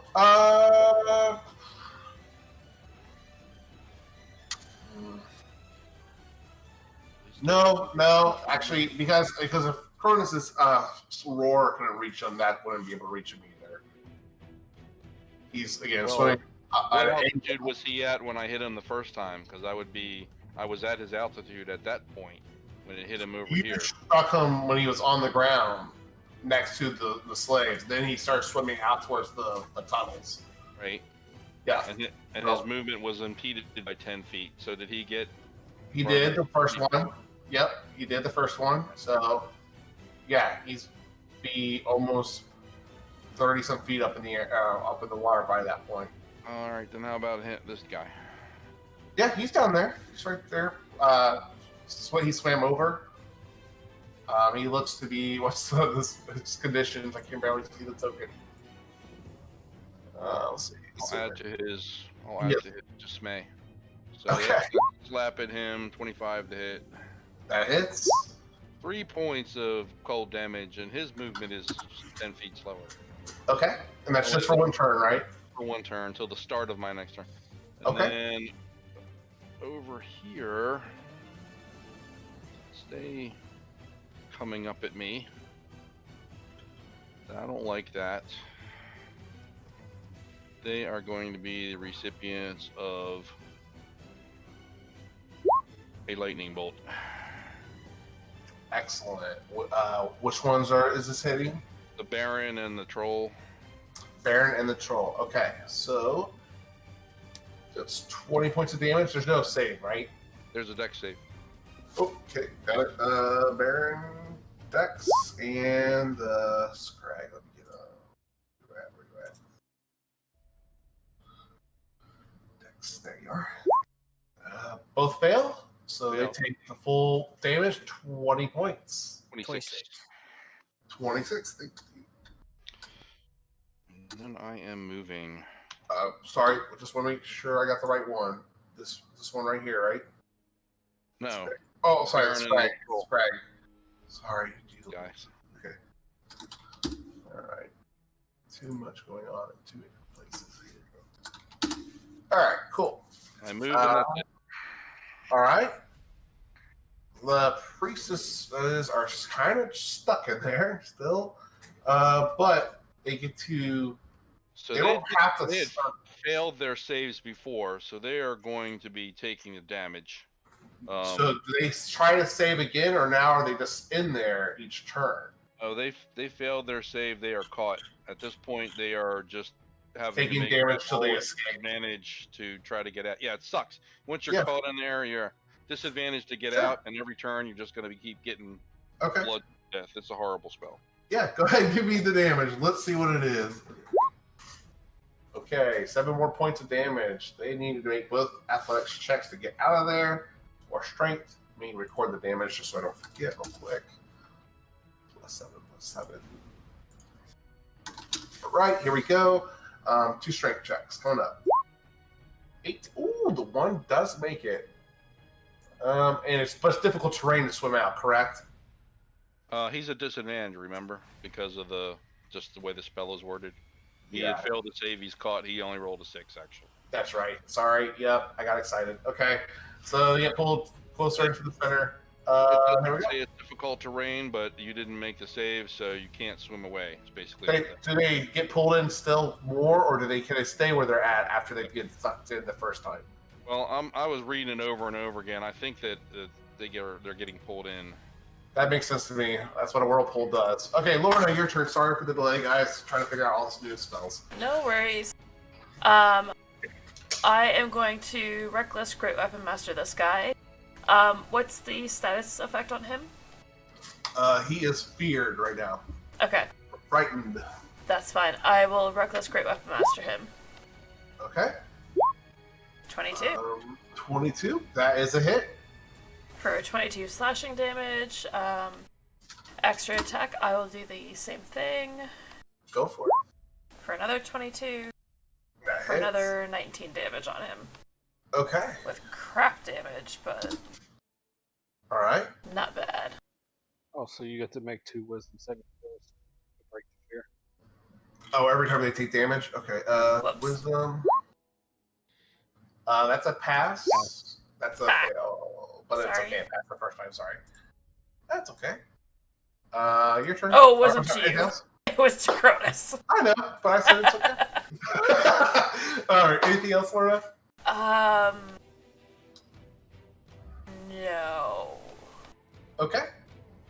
Scrag's turn. They're going to continue their ascent to now the motherfuckers who keep shooting with lightning and eldritch blasts. Let's see, 50 feet. So it's going to... Jeez, they'll use up almost all its movement. It's probably going to get there. Still not be able to see at the top, but now it's at least off to the side a little bit. Let's see. This one I think has similar swim speed. Yeah, it can get a little bit closer, but it's actually going to use its movement to try to get right up to the edge of the wall. He has minus 10 feet now. Oh, thank you for keeping me honest. He's not going to be able to do that. Then let's just say he'll make it up to there. Then. Oh wait, I jumped their turns. I did jump their turns, but that is the Scrag's turn. It uses all its action turn to get up to that close to the tunnel where you guys are at. Here comes the Sahagin Baron. This guy's gonna move up there. This one is going to make an attack at you, Lorna. Cool. Actually, you know what? No, it's not. It's going to move down here, past you, and get between all of you, or kind of get between you guys. It's going to make its first attack at. It's going to make its bite attack at you, Lorna, and then one of its trident attacks against you, and then use its other trident against you, Bart. So here we go. Bite at you, Lorna, and trident.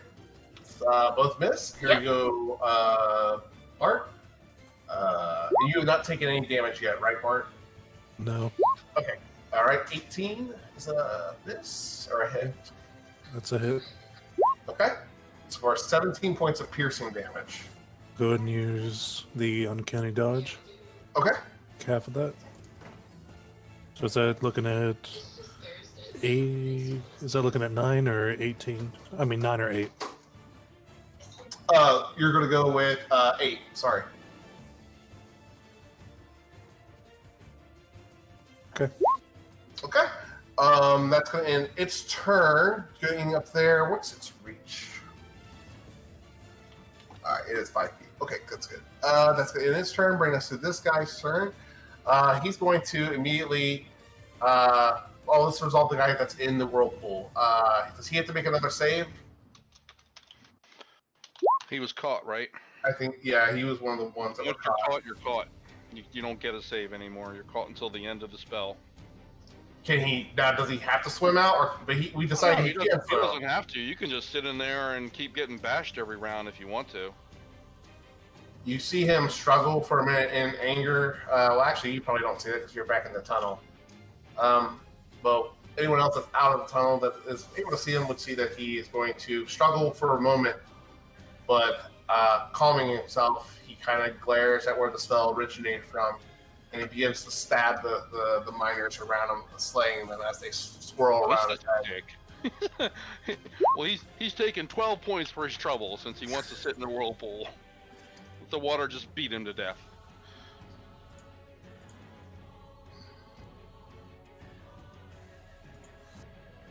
All right. Oh my goodness, I forgot about this guy. I don't think I've rolled a save for him either on this turn. I'm gonna put an orange dot on him so I don't keep missing him. Okay, and then this guy is going to attack at you, Jeffrey, as you swim at him. Here we go. Is his weapon magical? Let me see. Is it magical or silvered? It is neither. Okay. Jeffrey will be taking half damage. Okay. Jeffrey does have some temporary hit points. 3 attacks with this victim. So 1, 2, 3. So 25. That's that hit. 25 does hit. I'm just double checking how many. 4 points of damage. I'm just checking to see how many temporary hit points Jeffrey has. Jeffrey has. Alright, Jeffrey has 8 temporary hit points. Alright. Okay. So Jeffrey's only taking 4 of his temporary hit points are gone. That's good. And the 21 hit. Okay. So wait, well, before we get there, so and what health has he lost? Technically none, since it's temporary hit points. He's only lost temporary health point. Okay, it does matter. So then the next one is not an advantage. What is Jeffrey's AC? 12. Okay, so the other one's not an advantage, but the next one does hit for 14 points of slashing damage. So that half, so 7. Yeah, so Jeffrey's taking 3 actual damage now. Okay, and then it's going to swim through Jeffrey, giving Jeffrey the opportunity attack. It's going to swim up right below the tunnel, but it's not going to actually enter Jeffrey the hit? tunnel. 20 hits, yeah. Go, Jeffrey! 11 necrotic. All right, and that takes away from his max health too, right? He has to make a con save. Oh, Have to make con that con save. save. Thank you. Fail. Okay. So, All right. Let's see here. So he takes 11 points of necrotic damage, and he will take that comes off his max health. yep. Thank you. Thank you. Anything else? Oh, that's his turn. Sog and their turn. Okay. This one is going to move forward towards you, Cronus, and it's going to make an attack against you. This one is going to move towards you, Bart. This one is going to swim away from you, Bart, giving you the attack of opportunity if you so choose to take it. I will before I head out. Okay. Yeah, we are at that past that magic hour, guys. Do we want to finish this initiative round and maybe pick up next week? Yeah. Yeah. Okay. Yeah. Sorry, I don't want you to miss out, Bart. So I gotta go ahead. head out in any case, so I'll see you guys. Okay, Bart. Take it easy, man. Bye. So that's a miss. This one is going to swim away from him and onto this side of up here by you, Lorna. So 1. This one's going to go after you, Lorna. This one's going to go after Bart. This one's going to go after Cronus. Let's go ahead and do Lorna first. Where are they at? Where are they at? 1, 2, 3. 24, 24, and 11. The 224s will hit. Okay. For 7 points of damage. I'm These not two- raging. Oh, you're not? I thought you were raging. I'm sorry. Nope. 14 points of damage then. I thought that's what the first thing you did because you went negative. I thought like you took the or no, you wasted it because you were debating No. not doing it with explosive, or did you not do that? I did not go into a rage. Oh, okay. All right. So then 14 points of damage then. And then let's go to this one's coming at Bart. Sorry. Where are we back over here? 1, 2, 3. So that would be 16, 18, 23. The 18 and 23 both hit for 20 points of damage for Bart. Yeah. 3 attacks. He's no joke. Yeah, he's mean. Okay, and then these are all you, Chris. These do not have advantage. Actually, hold on. Was this one scared of you? No, the one that attacked. Okay. This one is coming at the one that attacked Bart was scared of you though. Let's double check that real quick. Double check that math. So 18, 16. Those all still would have hit. So never mind. That's good on Bart. Back to you. Let's go ahead and do these 3 spear attacks. 2, 3. 20 or no disadvantage. She's already enough, right? 20 and a 21. Do those hit? My AC is 20. Okay, so those both hit for 19 points of damage. And that's going to, let's see here. That guy. Oh, there's that champion with the orange dot, so I didn't forget them. Was that hitting Cronus? Yes, it was. Oh, you had 2 attacks. Okay, never mind. I was looking for 1 big attack. You had 2 smaller attacks. It's not as bad.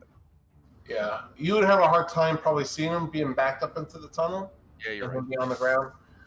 So this guy, he needs to make a strength save, or he failed already. So now he's just making an athletics check to get out. Going up So in the whirlpool. Okay, so his damage he's taking is 4. okay, so 4 more points, and he, He'll use his action to try to get out if he's going to do that. yep, and he fails with a 4. He really failed. Okay, Joseph, what would you like to do, sir? Well, there ain't no outswimming these guys. Do I have a clear shot at the troll? Not that far back in the tunnel, you don't. No, let me give you a little bit more context, I guess. That's kind of how I imagine you guys are kind of tucked into that tunnel up there. All right. That's gonna be a tight quarter moment. Yeah, see, I don't have a swimming speed, and I'm not wearing any armor, so yeah. Can you turn into something that does have a swimming speed? No. No. I could turn him into something if he's willing. Well, it's my turn, so I don't think. Anyway. Yeah. Fuck it. Move up, and I'm going to witch bolt the troll at 2nd level. Okay, go for it. Oh shit! There's a 13 hit. I'm still saying it like that. Let me double check. I don't think so. I think it's a 16 ace. Yeah, it does not hit. I still don't know what Joshua is. I thought he was a druid. No. Anything else, Josel? I'll just start dying right now. Oh. Still, the battle is young. Not Josel. Anything else on your turn, sir? I got nothing. All right. So these all have failed, and they're just getting dragged deeper and deeper into the whirlwind. Go ahead and make me a. Go ahead and tell me what the damage is to them. There, Azure. 9.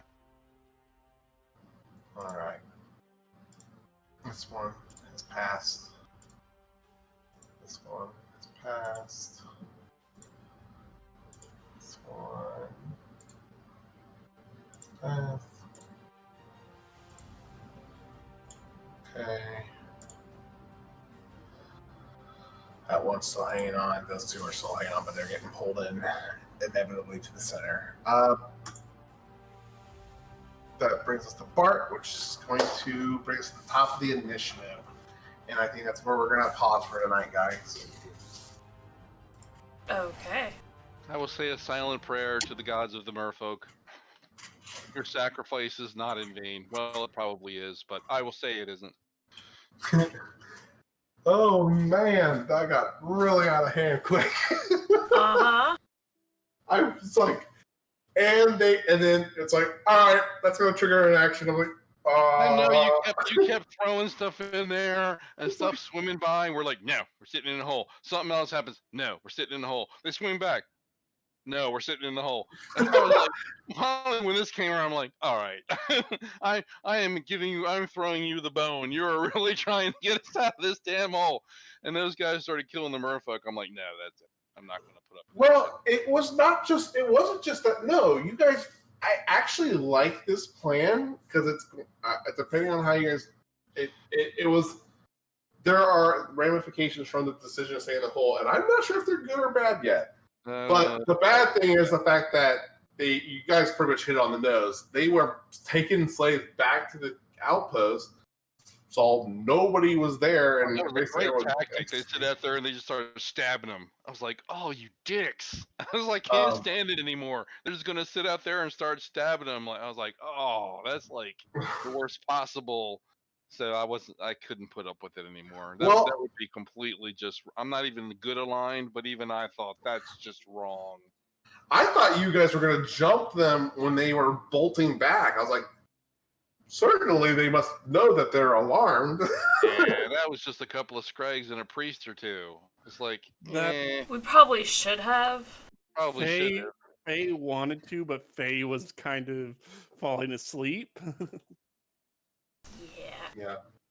And I mean- Azure was still feeling it when she got yelled at for ruining the first plan back at the camp.